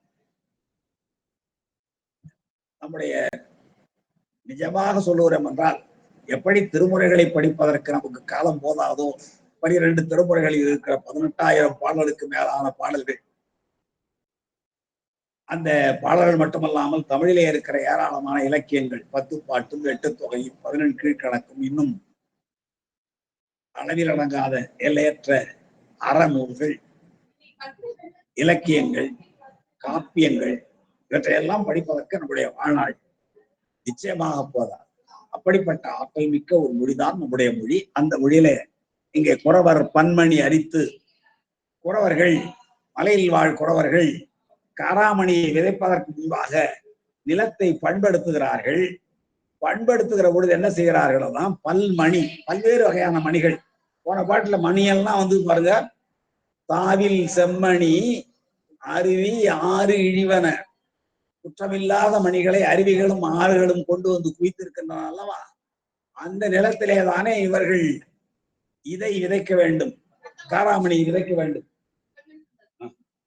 வணக்கம், என் பெயர் தீப்தி. இன்று எங்கள் தாத்தாவின் பிறந்த நாள். உங்கள் வாழ்த்துக்களை தெரிவித்தோம்.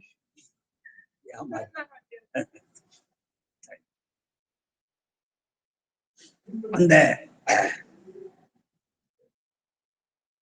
அவ்வாறு ஆறுகளும் அருவிகளும் கொண்டு வந்த குவித்த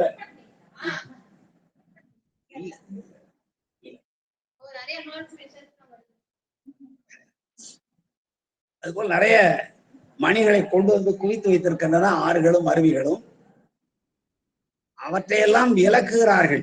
எப்படி நம்முடைய நாவுக்கரச பெருமான் புகழூரிலே உழவாரப்பணி செய்கிற பொழுது அவர் உழவார கருவியை பதிக்கின்ற இடங்களில் எல்லாம் பொன்னும் மணியும் வர அவர் ஓடும் செம்போனும் ஒக்கவே நோக்குகின்ற அடியார் கூட்டத்தை சார்ந்தவராகவே எல்லாவற்றையும் தன்னுடைய உழவார கருவியினாலே ஏந்தி பக்கத்தில் இருக்கிற அகழியில் தள்ளினாரோ, அதை போல இந்த உழவர்கள், இந்த குறிஞ்சி நல மக்கள் குறவர்கள் என்ன செய்கிறார்கள்? குறவர் பன்மணி அரித்து, பல்வேறு வகையான மணிகள். ஏனென்றால் தாவில் செம்மணி என்று போன பாடல சொன்னார். செம்மணி என்றால் சிவந்தரனுடைய மணி மட்டும் அல்ல, நவமணிகளும் அவையெல்லாம் செம்மையானவை, வாழ்வையில் செல்வத்தை தந்து செம்மைப்படுத்துவார். எனவே அந்த குற்றமில்லாத செம்மணிகள் எல்லாம் குவிந்து கிடக்கிற பகுதியில் இவர்கள் இதை காராமணியை விதைக்க வேண்டும். ஏனென்றால் அவ்வளவு செல்வம் மிக்க மணிகளாக இருந்தாலும் அந்த மணிகள் நம்முடைய உணவுக்கு பயன்படாது. உணவுக்கு பயன்படுகின்ற நெல்மணியும் இந்த சிறுதானியங்கள் தானே. அதனாலேதான் அவர்கள் என்ன செய்கிறார்கள்?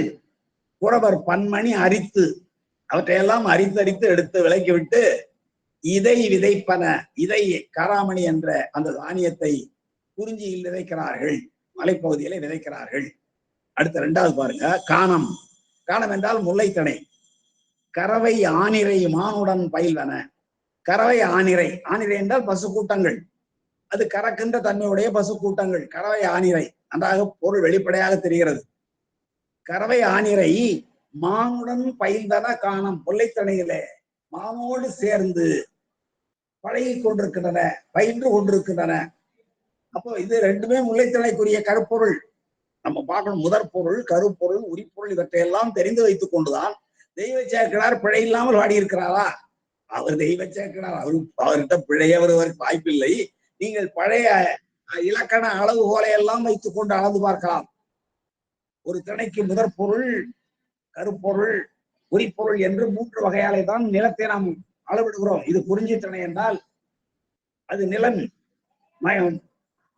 மலையும் மலை சார்ந்த இடமும், அதற்குரிய பெரும்பொழுது, அதற்குரிய சிறு பொழுது, அங்க இருக்கிற உணவு, தெய்வம், உணவு, மரம், புல், பறை, நீர், நாய், யாழ், பண், இவற்றையெல்லாம் கருப்பொருள் என்று சொல்வார்கள்.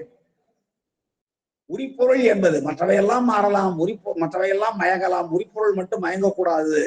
உரிப்பொருள் என்பது குறித்தடையில இருந்தால் தலைவனும் தலைவியும் சேர்ந்து இருக்கிறார்கள் என்பது பொருள். புணர்ச்சியும் புணர்ச்சி நிமித்தமும், புணர்தலும் புணர்தல் நிமித்தமும் குறிஞ்சி. ஆக ஒவ்வொரு திணையும் எடுத்துக்கொண்டால் அதிலே முதற் பொருள், கருப்பொருள், உரிப்பொருள் பார்க்க வேண்டும். முதற் பொருள் என்றால் நிலமும் பொழுதும். நிலமும் பொழுதும். நிலம் என்பது வயலும் வயல் சார்ந்ததும், நிலம் காடும் காடு சார்ந்ததும், கடலும் கடல் சார்ந்ததும், மலையும் மலை சார்ந்ததும். அப்படி நிலம் பெரும்பொழுது சிறுபொழுதுன்னு இருக்கு. ஒரு வருஷத்தை 6 கூறாக போட்டால் அது பெரும்பொழுது, ஒரு நாளை 6 கூறாக போட்டால் சிறுபொழுது. அப்போ ஒவ்வொரு திணைக்கும் பெரும்பொழுது எது, சிறுபொழுது எது? அப்போ ஒவ்வொரு திணைக்கும் உரிய தெய்வம் எது, உணவு எது, மா எது, மரம் எது, நீர் எது, புல் எது, யாழ் எது, பண் எது என்று பிரித்தால் அது கருப்பொருள்.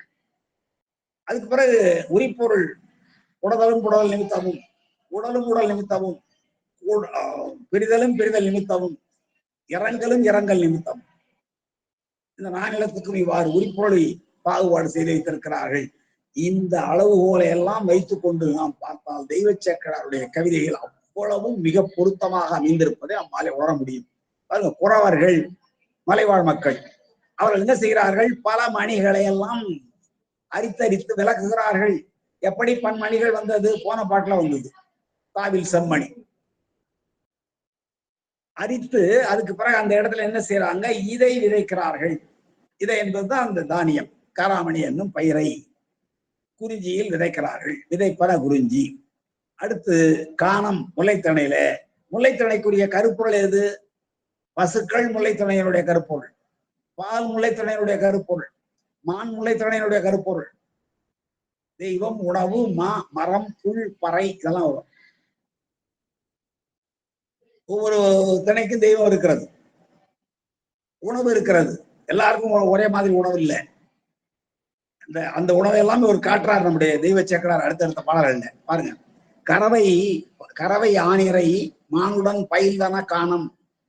காடுகளிலே கறவை பசுக்கள், ஆணிரைகள், பசுவின் கூட்டங்கள், மானுடன். மானுடன் என்றால் மனுஷன் அர்த்தம் இல்ல, மானோடுன்னு அர்த்தம். இந்த உடன் என்பது உடனேற்றி பொருள். மானோடு சேர்ந்து பயில்தன, சேர்ந்து பழகுகின்றன. பறவை தாமரை இருந்து இரவு அருந்துவ பழனம். பழனம் என்றால் வயலும் வயல் சார்ந்த இடமும். வயலும் வயல் சார்ந்த இடத்த முதல்ல சொல்லும் பொழுது ஆவியில நீண்ட கயல் மீன்கள் பக்கத்தில் இருக்கிற வரப்புகள் இட்டு போகும்படியாக பாய்வன என்று சொன்னார் சென்ற பாடல்ல. இந்த பாடல்லையும் சொல்கிறார், பறவைகளை காட்டுகிறார். நீர்வாழ் பறவைகள் இருக்கும் அல்லவா? வயலும் வயல் சார்ந்த இடம் என்றால் அங்கே வயல் சார்ந்த இடங்கள்ல நிறைய அவாவிகள், குளங்கள், பொய்கைகள் எல்லாம் இருக்கும் அல்லவா? ஆறுகள், கால்வாய்கள். அப்படிப்பட்ட நீர்நிலைகளிலே இருக்கிற உயிர்வாழினங்களை பிடித்து தின்கின்ற பறவைகள், அந்த பறவைகள் எப்படி வாழ்கின்றன? அடுத்த வரி சொல்றா பாருங்க. பழனம், கடைசியில் இருக்கிறத முன்னாடி கொண்டாந்து வச்சுங்க பாடல் முழுவதையும். பழனம் வயலும் வயல் சார்ந்த இடங்களிலே இருக்கிற பறவைகள், நீர்வாழ் பறவைகள் தாமரை இருந்து, தாமரை மேல உட்கார்ந்துக்கிட்டு, எவ்வளவு இடம் பாருங்க, உயர்வான இடத்தை பிடிச்சிட்டு தாமரை இருந்து. ஏன்னா வயலும் வயல் சார்ந்த தாமரை கருப்பொருள். எதற்கு கருப்பொருள்? மருதத்திணையினுடைய கருப்பொருள். நீர்வாழ் பறவைகள் மருதத்திணையின் கருப்பொருள். இறால் மீன்கள் வருது பாருங்க. பறவை தாமரை இருந்து இரவு அருந்துவ. இரவு என்றால் இறால் மீன்கள், இறா மீன்கள்.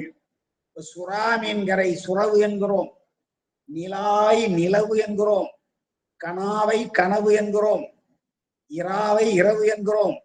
அதுபோலதான் இரவு என்ற மீனை என்ன சொல்றோம்? இரா என்கிறோம். பறவை, நீர்வாழ் பறவைகள் தாமரை இருந்து, தாமரை மரம் மேல் அமர்ந்து கொண்டு இரவு அருந்துவ பழனம். பழனங்களிலே இருக்கிற பறவைகள், பழனங்களிலே நீர், அதாவது வயலும் வயல் சார்ந்த இடங்களிலே இருக்கிற பறவைகள் தாமரை இருந்து, தாமரை மரம் மேல் அமர்ந்து கொண்டு இரவு அருந்துவ இறால் மீன்களை தின்கின்றன. இருக்கிற இடம் உயரமான இடமாக இருந்தாலும் திங்கிறது சாதாரண பொருள் தான். ஆனால் அது மறுதள காட்சி. அடுத்து சுரவம் உள் மறுப்பு. சுரவம் உள் மறுப்பு அணங்கு அயர்வன கழிச்சூழல். கழி என்றால் உப்பங்கழிகள். உப்பங்கழிகள் எங்க இருக்கும்? கடலுக்கு முன்னாலே இருக்கும். கடலுக்கு முன்னாலே உப்பங்கழிகள் நாம் பார்த்திருக்கிறோம். நம்முடைய பகுதிகளிலே கூட கடற்பகுதிக்கு போனால் உப்பங்கழிகள் இருக்கும். அது உப்பங்கழிகளுக்கு அந்தாண்ட திடல் போன்ற பகுதிகள், மணல் திடல் இருக்கும். அந்த மணல் திடலுக்கு அந்தாண்டெல்லாம் கடல் இருக்கும். அதனாலதான் பெருமணல் உலகம் என்று அந்த நெய்தல் திணையினுடைய தொல்காப்பியர் சொல்கிற பொழுது பெருமணல் உலகம் என்றார். வருணன் மேய பெருமணல் உலகம் என்றார். கடலுக்கு முன்னாலே பெருமணல்.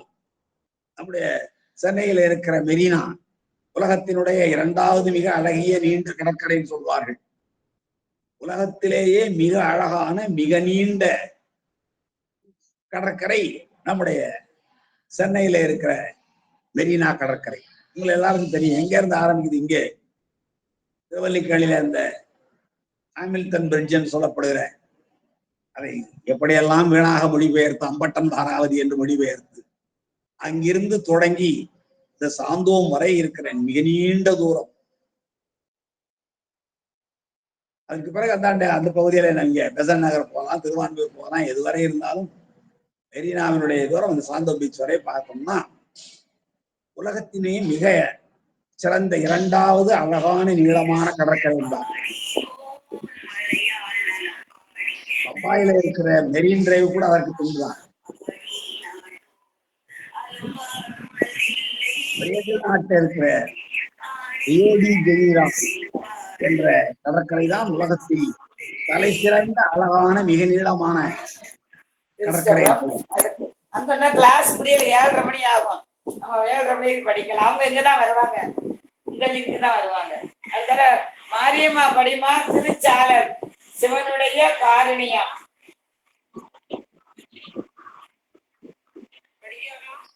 படிமா படிமா படி. பூசுவதும்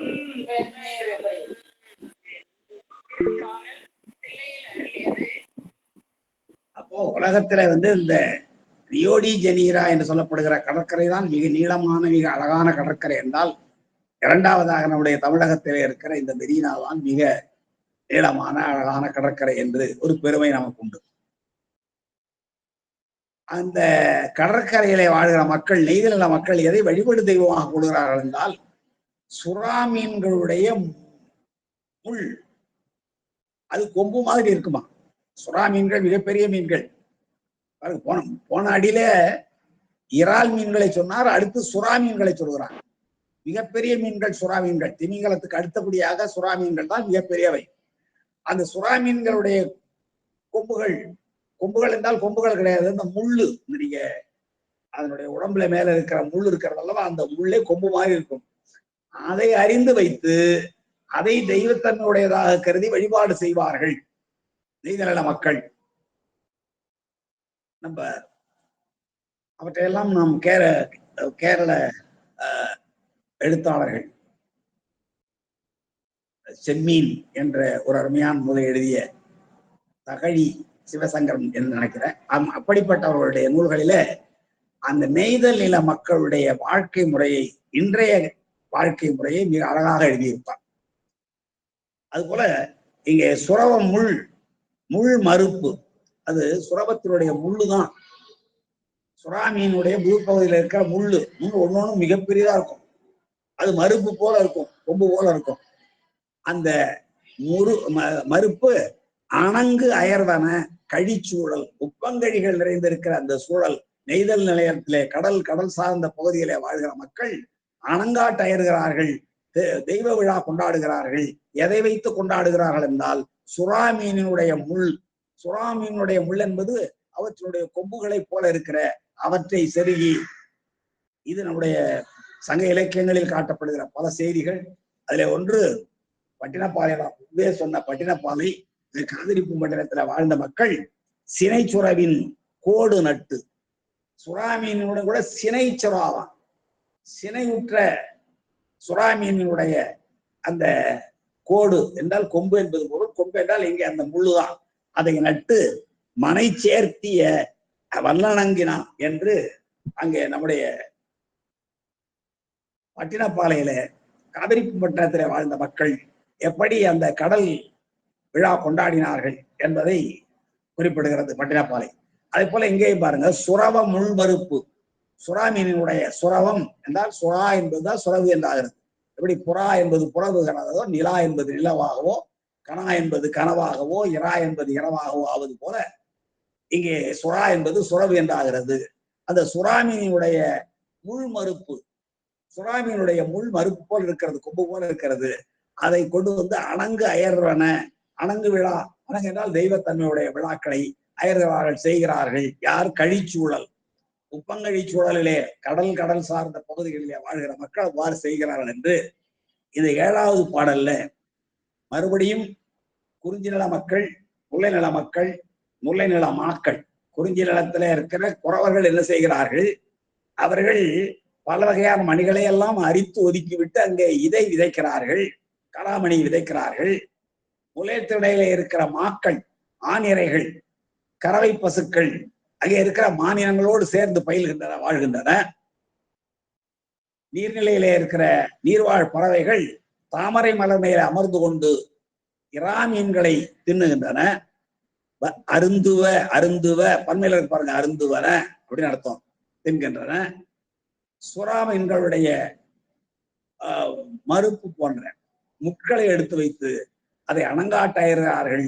கழிச்சூழல், நெய்தல் நிலச்சூழலிலே வாழ்கிற மக்கள் என்று இந்த 7வது பாடல் சொல்லுகிறது. அடுத்த 8வது பாடல்ல கொண்டல் வானத்தின் மணி சொறிவன குலவரைப்பால், குலவரைப்பால் கொண்டல் வானத்தின் மணி சொறிவன என்று மாற்றிக்கொள்ள வேண்டும் இந்த பாடல்லையும்.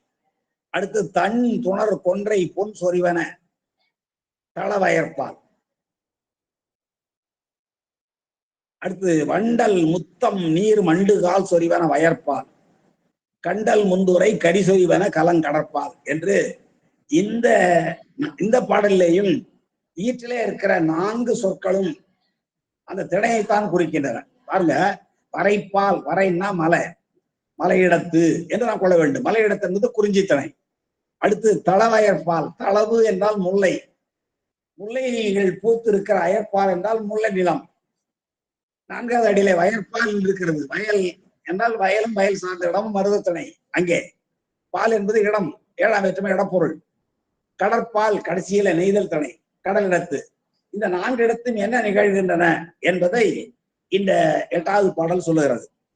கொண்டல் வானத்தின் மணி சொறிவன குலவரைப்பால், குலவரைப்பால், வரையினா மலை, குலவரையினா நீண்ட மலை, குளம் மலன், மலையினுள் குளமாக இருக்கிறது என்றால் நெடுமை.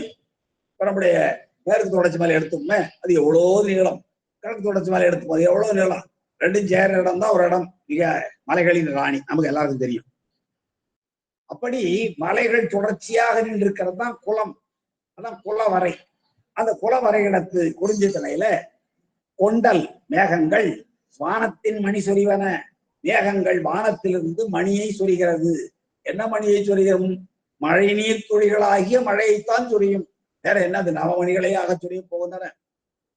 குலவரைப்பால் என்றால் நீண்ட மலை பக்கங்களிலே கொண்டல் மேகங்களானது, வானத்திலே தோன்றுகிற மேகங்களானது, கருமேகங்களானது வானத்தின் மணி, வானத்திலிருந்து மணி போன்ற மழை துளிகளை பொழிகின்றன, சொறிவன, பொழிகின்றன. அடுத்தது தளவு அயற்பால், கடைசி 2வது அடியிலே கடைசி அடி, கடைசி சீர். தளவு என்றால் முல்லைன்னு அர்த்தம். தளவு அயற்பால் என்றால் முல்லை பூத்திருக்கிற அந்த முல்லையும் முல்லை சார்ந்த இடங்களும், காடும் காடு சார்ந்த இடங்களிலேயும் தன் துணர் கொன்றை பொன் சொறிவன, தன் துணர் குளிர்ச்சியான கொத்துக்களோடு மலர்ந்திருக்கிற, துணர் என்றால் கொத்துன்னு அர்த்தம், தன் என்றால் குளிர்ச்சியான, குளிர்ச்சியான. ஏன்னா முல்லை நிலம், முல்லை நிலம் இயல்பாகவே காடும் காடு சார்ந்த குளிர்ச்சியாக இருக்கும். அந்த இடங்கள்ல தளவு அயற்பால் தன் துணர் கொன்றை, தன் குளிர்ச்சியான துணர் கொத்துக்களை உடைய கொன்றை மலர்கள் பொன் சொறிவன, பொன்னிறமாக பூக்களை மலர்த்தி பொன் சொறிவன போல காட்சியளிக்கின்றன. உண்மையிலே மழை துளிகள் வீழ்கிறது, மணி சொறிவன போல இருக்கிறது. மேகங்கள் மணிகளை பொழிவது போல காட்சியளிக்கிறது. அதே போல அது மணிகளை சொரிகின்றன என்றால் முல்லை நிலத்திலே இருக்கிற கொத்து கொத்தாக மலர்ந்திருக்கிற கொன்றை மலர்கள் பொன்னை சொரிகின்றன. அவை மணிகளை சொரிகின்றன, கொண்டல்கள் மணிகளை சொரிகின்றன. இந்த கொன்றை மலர்கள் பொன்னை சொரிகின்றன. ஏனென்றால் கொன்றை மலர்கள் பொன்னிறமானவை. அடுத்து வயற்பால், வயலிடங்களிலே மரமும் வயலும் வயல் சார்ந்த இடங்களிலே வண்டல் முத்தம் நீர் மண்டு கால் சொறிவன. கொஞ்சம் இடமாத்தீங்க.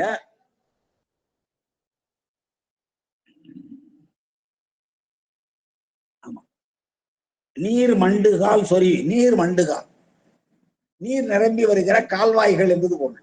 மண்டுதல் என்றால் நிறைதல். மண்டி கிடக்கும் தமிழ்நாடு நேற்று கூட பார்த்தோம். மண்டுதல் என்றால் நிறைதல். நீர் மண்டு கால் என்றால் நீர்கள் நிறைந்து வருகிற வாய்க்கால்கள்.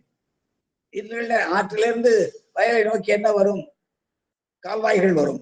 அது நீர் நிறைந்து வரும்.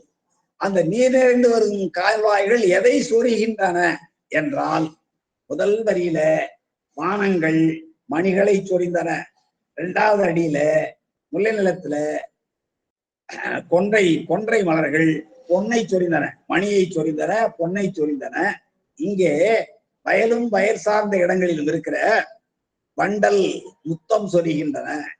வண்டல் மண் முத்துக்களை கொண்டு வந்து குவிக்கின்றன. முத்துக்கள் பிறக்கிற இடங்கள் 20 இடங்கள் நாம் பார்த்திருக்கிறோம். எனவே முத்துக்கள் கடற்கரையில தான் கிடைக்கும், கடல்ல தான் கிடைக்கும் நினைக்க வேண்டியதில்லை. தாமரையில் கிடைக்கும், கரும்பில் கிடைக்கும், நெல்லில் கிடைக்கும், சங்குகளில் கிடைக்கும் என்று இப்படி பல இடங்களில் 20 இடங்களிலே முத்துக்கள் கிடைப்பதனாலே இங்கே வயலிடங்களிலே நீர் மண்டுகால், நீர் நிறைந்து வருகிற வாய்க்கால்கள் வண்டல் முத்தம், வண்டல் மண்ணோடு கொண்டு வந்து, வண்டல் என்றால் உங்களுக்கு தெரியும், வண்டல் மண் நல்ல உரமாக விளங்குகிற மண். ஆறுகளிலிருந்து கால்வாய்களாக வருகிற பொழுது வளமான மண்ணை எல்லாம் கொண்டு வருமல்ல, வண்டல் மண் அப்படின்னு சொல்லலாம். இன்னும் வண்டலாட்டு என்று ஒரு வகையான விளையாட்டு உண்டு, பெண்கள் விளையாடுகிற விளையாட்டு. வண்டலாடுகிற அந்த பருவத்திலேயே காரைக்கால் அம்மையார் இறைவனை பாடினார் என்று அவருடைய காரைக்கால் அம்மையார் புராணத்தில் வரும். அப்படி வண்டலாடுவதற்குரிய முத்துகளை பெண்கள் வண்டல் இழைத்து ஆடுவதற்குரிய முத்துக்களை சொரிவன கொண்டு வந்து குவித்தன. எங்க வயல்பால். இப்போ முதல்ல புல வரைப்பால், நீண்ட மலைகளின் பக்கத்திலே வானங்கள் கொண்டல் மேகங்கள் மணிகளை சொரிந்தன. மணிகளை சொரிந்தன என்றால் நம்ம மணிகளை சொரிந்தன என்று நாம் வெளிப்படையாக கொண்டாலும் உண்மையிலே அது மழை துளிகளை சொரிந்தன. இரண்டாவது முல்லை துணையிலே தளவு அயற்பால். தளவு என்றால் முல்லை. முல்லை பூத்திருக்கிற அந்த முல்லை நிலப் பகுதியிலேயும் அதை சார்ந்த பகுதிகளிலேயும் தன் துணர் கொன்றை, குளிர்ச்சியான கொத்துகளோடு கூடியிருக்கிற கொன்றை மலர்கள் பொன் சொரிவன, பொன்னை தந்தன, அது மணியை தந்தன. வானம் குறிஞ்சி நிலத்துல, இங்க முல்லை நிலத்துல கொன்றை மலர்கள் பொன்னை சொரிந்தன. சரி, மருத நிலத்துல அதான் வயற்பால், வயற்பால், வயல் இடங்களிலே நீர் மண்டு கால், நீர் நிறைந்து வருகிற வாய்க்கால்கள் வண்டல் முத்தம் சொரிவன. வண்டல் ஆட்டு விளையாடுவதற்குரிய அழகான நீர்மையான முத்துக்களை கொண்டு வந்து சொரிந்தன, குவித்தன என்று சொல்லி கடைசியிலே அவர் சொல்றார் பாருங்க. கடற்பால் நெய்தல் திணையில எதை கொண்டு வந்து எது சொரிந்தன என்றால், நெய்தல் திணையில நிறைய கலங்கள் வந்தன, மரக்கலங்கள் வந்தன. கடல் சார்ந்த இடங்களிலே, துறைமுகங்களிலே பெரிய கலங்கள் வந்தன, கப்பல்கள் வந்தன. அந்த கப்பல்கள் எதை கொண்டு வந்து சொரிந்தன என்றால் யானைகளை கொண்டு வந்து சொரிந்தன. அதான் இங்க சொல்லப்படுகிற செய்தி. கண்டல் முந்துரை, கண்டல் என்றால் தாடைகள் என்பது பொருள். தாடைகள் அடர்ந்திருக்கிற அந்த கடற்கரை துறையில, முன்துறை என்றால் கடற்கரை துறை, தாழைகள் அடர்ந்திருக்கிற முன்துறையில,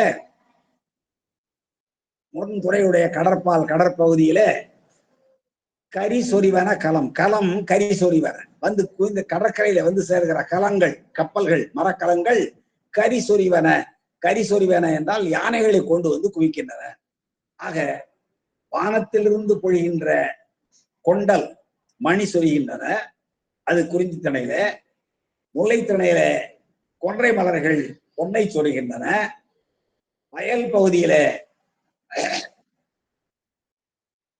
கால்வாய்களில் வருகின்ற நீரானது வண்டல் வண்டலாடுவதற்குரிய வண்டல் மண்ணோடு கூடியன்னு சொல்லலாம், வண்டல் ஆடுவதற்குரிய முத்துக்களை கொண்டு வந்து சொரிகின்றன. அதே போல கடற்பால் நெய்தல் திணையில கைதை என்றாலும் கடல் என்றாலும் தாடைதான். கண்டல்கள் வளர்ந்திருக்கிற முன்துறையில, கடல் என்றால் தாழைகள் வளர்ந்திருக்கிற முன்துறையில கரி சொரிவன, களம் கரி சொரிவன.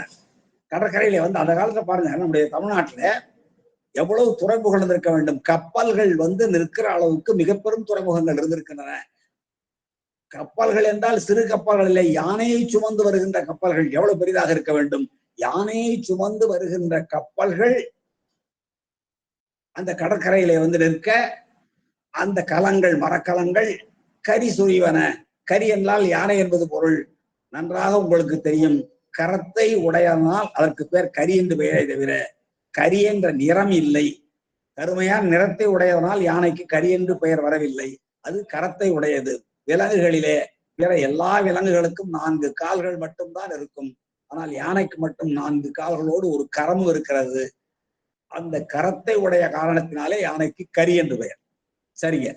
கண்டல் என்றால் தாழைகள் என்பது பொருள். தாழைகள் அடர்ந்திருக்கிற முந்துரையில அப்படிப்பட்ட கடற்கரையில கலங்கள் கரி சொறிவன, கரிகளை கொண்டு வந்து யானைகளை கொண்டு வந்து குவிக்கின்றன என்று இந்த 8வது பாடல்ல சொன்னவர் 9வது பாடல்ல தேன் நிறைந்த செந்தினை இடி தரும் மலைச்சீர். மறுபடியிலேயும் பாருங்க, குறிஞ்சி, முல்லை, மருதம், நெய்தல் ஆகிய இந்த 4 நிலங்களிலும் என்ன வகையான உணவுகள் கிடைக்கும்.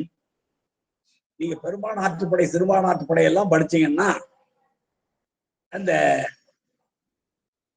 பெரும்பான் ஆற்றுப்படையில தான், எனக்கு சரியாக நினைவில்லை, பெரும்பான் ஆற்றுப்படையில தான் கருதுகிறேன். அதுல ஒவ்வொரு திரைக்கு நீங்க உழவன் வீட்டுக்கு போனா உங்களுக்கு என்ன சாப்பாடு கிடைக்கும், ஆயன் வீட்டுக்கு சென்றால் உங்களுக்கு என்ன சோறு கிடைக்கும், அது போல மருதுத்தணையில இருக்கிற உழவன் வீட்டுக்கு சென்றால் என்ன உணவு கிடைக்கும் என்பது போல குறிஞ்சி தணையில இருக்கிற வேடர்கள் இல்லத்திற்கு சென்றால் உங்களுக்கு என்ன உணவு கிடைக்கும் என்பதை ஒரு பட்டியலிட்டு பெரும்பான் ஆற்றுப்படையில மிக அருமையாக பாடி காட்டுவாங்க.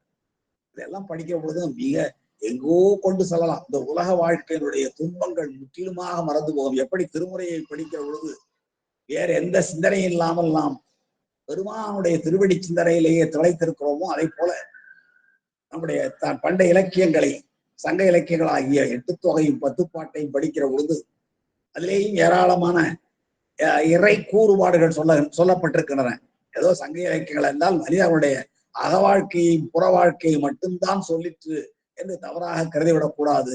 அந்த அக வாழ்க்கையும் புற வாழ்க்கையும் விளக்குவதற்கு தேவையான உவமைகளை எல்லாம் கையாளுகிற பொழுது ஏராளமான இறை சிந்தனைகள், கடவுளை பற்றிய கோட்பாடுகள் ஆகிய பல செய்திகளை எல்லாம் நம்முடைய சங்க இலக்கியங்கள் சொல்லுகின்றன.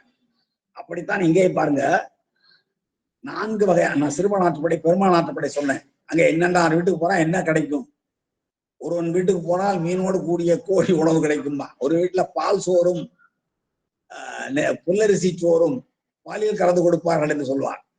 அது போல ஒரு இடத்துக்கு போனால் தேனும் தினைமாவும் கிடைக்கும் தான் பெரும்பான் ஆற்றுப்படை. அதே போல இங்கேயும் பாருங்க, தெய்வ சேக்கலார் மிக தெளிவாக குறிஞ்சி திணையிலே இருக்கிற குறவர்கள் வீட்டிற்கு செல்வீர்களானால் உங்களுக்கு என்ன கிடைக்கும், முல்லை திணையில இருக்கிற பாடிகளுக்கு செல்வீர்களானால் அங்கே உங்களுக்கு என்ன உணவு கிடைக்கும். அதே போல மருதத்தனத்திலே இருக்கிற ஊர்களுக்கு செல்வீர்களானால், ஊர் பாருங்க பேரை மாத்திராரு பாருங்க, சீரூர். குறிஞ்சியிலே இருந்தால் அந்த ஊருக்கு பேர் சீரூர் என்று பெயர். முல்லைத்தணையில் இருக்கிற ஊர்களுக்கு பாடி என்று பெயர். மருதத்தணையில இருக்கிற ஊர்களுக்கு ஊர் என்றே பெயர். அதே போல நெய்தல் திணையில் இருக்கிற இடத்துக்கு பாக்கம் என்றும் சேரி என்றும், பாக்கம், சேரி, வைப்பு இப்படியெல்லாம் பெயர்கள் அமைந்திருக்கும். அங்கெல்லாம் போனா என்ன வகையான உணவு கிடைக்கும் என்பதை தெய்வ சேக்கலார் சொல்லுவதை பார்த்து விடுவோம். இந்த பாடலை பார்த்து விட்டு நாம் நிறைவு செய்யலாம். மலை சீரூர் அங்கே இருந்து ஆரம்பிக்கணும். ஒவ்வொரு பாட்டிலையும் ஒவ்வொரு அடியிலையும் ஈட்டுச்சீரில இருந்து தான் கொண்டு வரணும். மலை சீரூர், மலைகள் நிறைந்திருக்கிற, சாரங்கள் நிறைந்திருக்கிற, மலை அடுக்கங்கள் நிறைந்திருக்கிற. சீரூர் சிறுமை ஊர், சிறு சிறு ஊர்கள். ஏன்னா மலைப்பகுதியிலே அப்படிதான் இருக்க முடியும். இன்னைக்கு கூட அப்படிதான் இருக்கு. சிறுமை கூட்டல் ஊர் தான் சீரூர் என்று ஆகும். ஈறு போதல்ங்கிற விதிப்படி மை கெடும். சீரூரை பிரித்தால் சிறுமை கூட்டல் ஊர். அதுல அந்த பண்பு தொகை புணர்ச்செய்தியை பார்ப்போமானால் மை கெட்டு போகும். ஈறு போதல்ங்கிற விதிப்படி மை கெட்டு சிறு ஊர் என்றாகும். சிறு ஊர்ல ஆதி நீடல் என்ற விதிப்படி, ஆதி என்றால் முதல் எழுத்து, சி என்ற எழுத்து சி என்று மாறும். அப்ப சீரூர், சீரு ஊர் என்று பிரியும். அப்ப இந்த ரூ இருக்கிறதே அது நெடில் தொடர் குட்டியல் உகரம். அந்த குற்றியல் உரத்தில் இருக்கிற உகரம் கெடும். வறுமொழியில் இருக்கிற உகரம் இதில் ஏறும். நிலைமொழி ஈறு கெட்டு வறுமொழி முதல் வந்து சேரும். நெடிலோடு அந்த அதுக்கு சூத்திரங்கள் எல்லாம் இருக்கின்றன. உடல் மேல் உயிர் வந்து ஒன்று இயல்புங்கிற கடைசி விதிப்படி அது சீரூர் என்று ஆகும். அதுபோல இங்கே மலை சீரூர்களிலே, குறிஞ்சி நிலத்தில் இருக்கிற சீரூர்களிலே தேன் நிறைந்த செந்தினை இடி கிடைக்கும் தரும். தேன் நிறைந்த தேன் கலந்த செந்தினையில் செந்தினை இடி, இடின்னா மாவுன்னு அர்த்தம். மாவினால் செய்யப்படுகிற அப்பம் தான் இடியாப்பமாகிறது. இடி என்றால் மாவு. இடிப்பதனாலே அந்த காலத்துல எல்லாம் எந்திரங்கள் கிடையாது. எனவே மக்கள் உரலில் இட்டு இடித்தார்கள். ஆனால் இடி என்று பெயர், அதற்கு காரண பெயர். மாவுக்கு இடி என்று பெயர். அப்போ தேன் நிறைந்த செந்தினை இடி தரும். எது? மலை சீரூர், மலைகள் பொருள் இருக்கிற சிற்றூர்களுக்கு நீங்கள் செல்வீர்களானால் அங்கே வாழ்கிற மக்கள் உங்களுக்கு தேன் நிறைந்த செந்தினை மாவினை தருவார்கள், உணவாக தருவார்கள். அடுத்த பாடலை பாருங்க, அடுத்த வரி. நீள் பாடி, நீண்டிருக்கிற முல்லை நிலம். பாடி என்றால் முல்லை நிலம், காடும் காடு சார்ந்த இடமும். அங்கே செல்வீர்களானால் பால் நிறைந்த புல் பதம், புல் பதத்து, புல் பதத்தன முல்லை, முல்லை நீள் பாடி, முல்லை துணையில் இருக்கிற நீண்ட பாடிகளுக்கு நீங்கள் செல்வீர்களானால் அங்கே பால் நிறைந்த, பாலோடு கலந்த புல் பதத்தன, புல் பதம், புல்லரிசியாலான சோறு கிடைக்கும். புல் பதம் என புல்லரிசியினாலான உணவு. புல்லரிசியினாலான உணவில் பாலை கலந்து தருவார்கள். அதான் பால் நிறைந்த, பான் நிறைந்தன்னு இருப்பாரு. பான் நிறைந்தன்னா பால் கூட்டல் நிறைந்த பான் நிறைந்தன்னு ஆகும். பான் இணைந்து ஊட்டும் தாயினும் சால பறிந்துன்னு அந்த பிடித்த பத்திர படிக்கிற பொழுது பால் நினைந்து என்று பிரிக்க வேண்டிய அவசியமே இல்லை. பான் இணைந்து ஊட்டும் தாயினும் சால பறிந்து நீ பாவியனுடைய ஊனினை, பான் இணை, ஊனினை, தேனினை என்று அந்த எதுகை நோக்கி பால் நினைந்து என்று பான் இணைந்த, பால் கூட்டல் நினைவு பான் இணை. அதே இங்கேயும் பான் இணைந்த, பான் இறைந்த புல் பதத்தன. புல் பதம், பதம்னா உணவு. சிறுபதம், வேளாண் சிறுபதம். புறநானூற்று வரி. சேரமான் கணைக்கால் இரும்புறையை நம்முடைய ஓப்பெருஞ்சோழன் சிறையில் அடைத்த பொழுது அவனுக்கு நீர் வேட்கை வர காவலர்களிடம் கொஞ்சம் தண்ணீர் கேட்டான். அந்த காவலர்கள் இவன் கைதிதானே என்று கருதி மிக காலதாமதம் கழித்து கொஞ்சோண்டு தண்ணி வந்து கொடுத்தார்கள். அந்த தண்ணீரையும் வாங்கி பருகாமல் அவன் உயிர் விடுகிற பொழுது ஒரு பாடலை பாடுகிறான். தொடர்படு ஞமலியின் இடர்படு திரி கேளல் கேளிர் தந்த வேளாண் சிறுபதம் மதுகையின்றி வயிற்று தீத்தணிய யாமிறந்து உண்ணும் அளவை இன்மரோய் உலகத்தானே என்ற ஒரு அருமையான பாடலை பாடிவிட்டு அவன் தண்ணீரை குடிக்காமல் இறந்து போகிறான். அந்த இடத்துல வேளாண் சிறுபதம் என்றார். கொஞ்சமான உணவு, தண்ணீர். ஏன்னா தண்ணீர் உணவு தானே. துப்பாருக்கு துப்பாக்கி, துப்பாய துப்பாயதும் மழை, தானே ஒரு உணவாவதும் நீர் என்பார் வள்ளுவர். அதுபோல அது பதம் என்றால் உணவு என அர்த்தம். இங்க பாருங்க, புல் பதம், புல்லால் ஆகிய அரிசி, புல்லரிசியால் ஆகிய சோறு. அதை பாலோடு கலந்து கொடுப்பாரலாம். எங்க? முல்லைத்தணைக்கு சென்றால். அதான் முல்லை நீள் பாடி பால் நிறைந்த புல் பதத்தன. சரிங்க. தன்துறை ஊர், குளிர்ந்த நீர்த்துறைகளை உடைய, தன்துறை நீர்த்துறைகளை உடைய, அது பாவியாக இருக்கலாம், பொய்கையாக இருக்கலாம், ஆறாக இருக்கலாம், கால்வாயாக இருக்கலாம். அது எதுவாக இருந்தாலும் குளிர்ச்சியான நீர்த்துறை, அதான் தன்துறை. அந்த தன்துறை ஊரில் சார்ந்திருக்கிற ஊர்கள், ஊர் என்ற சொல் மருதத்திணைக்குரியது. அந்த ஊர்களிலே வாழ்கிற பகுதியில் நீங்கள் செல்வீர்களானால் என்ன உணவு கிடைக்கும்? தூணெல் அன்னம், தூணெல்லாலான, செந்நெல்லாலான அரிசி சோறு, சூனல் அன்னம், நெய், கண்ணல், கண்ணல், இன்கனி, இனிமையான பழங்கள். இவையெல்லாம் நம்முடைய நாயன்மார்கள் உணவாக இட்டதையெல்லாம் நாம் பார்த்திருக்கிறோம். சிறப்புலி நாயனார், அடுத்து நம்முடைய முனையிடுவார் நாயனார், இவர்களெல்லாம், இவர் இன்னும் கூட நம்ம மூர்க்க நாயனார், இவர்களெல்லாம் அடியவர்களுக்கு உணவாக இடுகிற பொழுது இந்த தூணல், தூணல் அன்னம், நெய், கண்ணல், இன்கனி இவற்றையெல்லாம் கொடுத்திருப்பார்கள். அதான் இங்கேயும் தூய்மையான நெல்லா அரிசி கிடைக்கும், அரிசி சோறு கிடைக்கும், நெய் கிடைக்கும். கண்ணல் என்றால் வெள்ளக்கட்டி, கண்ணலின் கனிய அப்படின்னா வெள்ளக்கட்டியினும் இனிய கனிகள், அப்படிப்பட்ட சுவையான கனிகள் என்று கூட கொள்ளலாம். அவையெல்லாம் இந்த மருதத்தணையில கிடைக்கும். அதுபோல வேலை வைப்பிடங்கள், வேலைன்னா கடல், கடல் சார்ந்த இடங்களிலே இருக்கிற, அது பாக்கமாக இருக்கலாம், சேரியாக இருக்கலாம். ஏன்னால அந்த பகுதிக்கு அப்படித்தான் பேரு, பட்டினப்பாக்கம், மருவூர் பாக்கம் என்று நம்முடைய கடற்கரையில இருந்த ஊருக்கு பேரு. இப்போ கூட சேப்பாக்கம் என்றும் மீனம்பாக்கம் என்றும், சென்னை ஓரத்துல எத்தனையோ பாக்கங்கள், கடற்கரை சார்ந்த பகுதிகள், நுங்கம்பாக்கம் போன்ற பாக்கம் என்றால் கடற்கரை சார்ந்த பகுதிகள். அந்த பகுதிகளுக்கு வைப்பிடங்கள் என்று பெயர். வேலை வைப்பிடங்கள், கடற்கரை சார்ந்து இருக்கிற இடங்கள், வைப்பு என்ற இடங்கள். அங்கே செல்வோமானால் மீன் நிறைந்த பேர் உணவின, மீன் நிறைந்த பேர் உணவின, பெரிய உணவு கிடைக்கும். அது மீன் நிறைந்திருக்கிற உணவாக இருக்கும். எனவே ஒவ்வொரு திணைக்கும் சொல்றாரு, குறிஞ்சி திணைக்கு போனீங்கன்னா உங்களை செந்தேனை தினை இடியோடு தருவார்கள். முல்லை திணைக்கு செல்வீர்களானால் அங்கே அவர்கள் பாலோடு கலந்த புல்லரிசி சோற்றை தருவார்கள். நெய்தல் மருதத்துக்கு செல்வீர்களால் தூணல் அன்னமும் நெய்யும் கண்ணலின் இனிய கனிகளும் ஆகியவற்றை தருவார்கள். அதை போலவே வேலை வைப்பிடங்களாகிய கடற்கரையை சார்ந்திருக்கிற பகுதிகளுக்கு செல்வீர்களானால் அங்கெல்லாம் மீன் நிறைந்த பேர் உணவு கிடைக்கும் என்று அந்த நானிலங்களிலும் வாழ்கிற மக்களுடைய வாழ்க்கை முறையை மிக தெளிவாக இதுவரை நாம் பார்த்த பாடல்களிலே நானிலத்தின் பொது இயல்பு சொல்கிற பொழுது 6வது பாடலிலும் 7வது பாடலிலும் 8வது பாடலிலும் 9வது பாடலிலும் மிக தெளிவாக சொன்னார். இன்னும் 10வது பாடலிலும் 11வது பாடலிலும் இந்த செய்திகளையே சொல்ல இருக்கிறார். 10வது பாடலிலும் கூட இந்த மாநிலத்தின் பொது இயல்பு தான் சொல்ல இருக்கிறார்.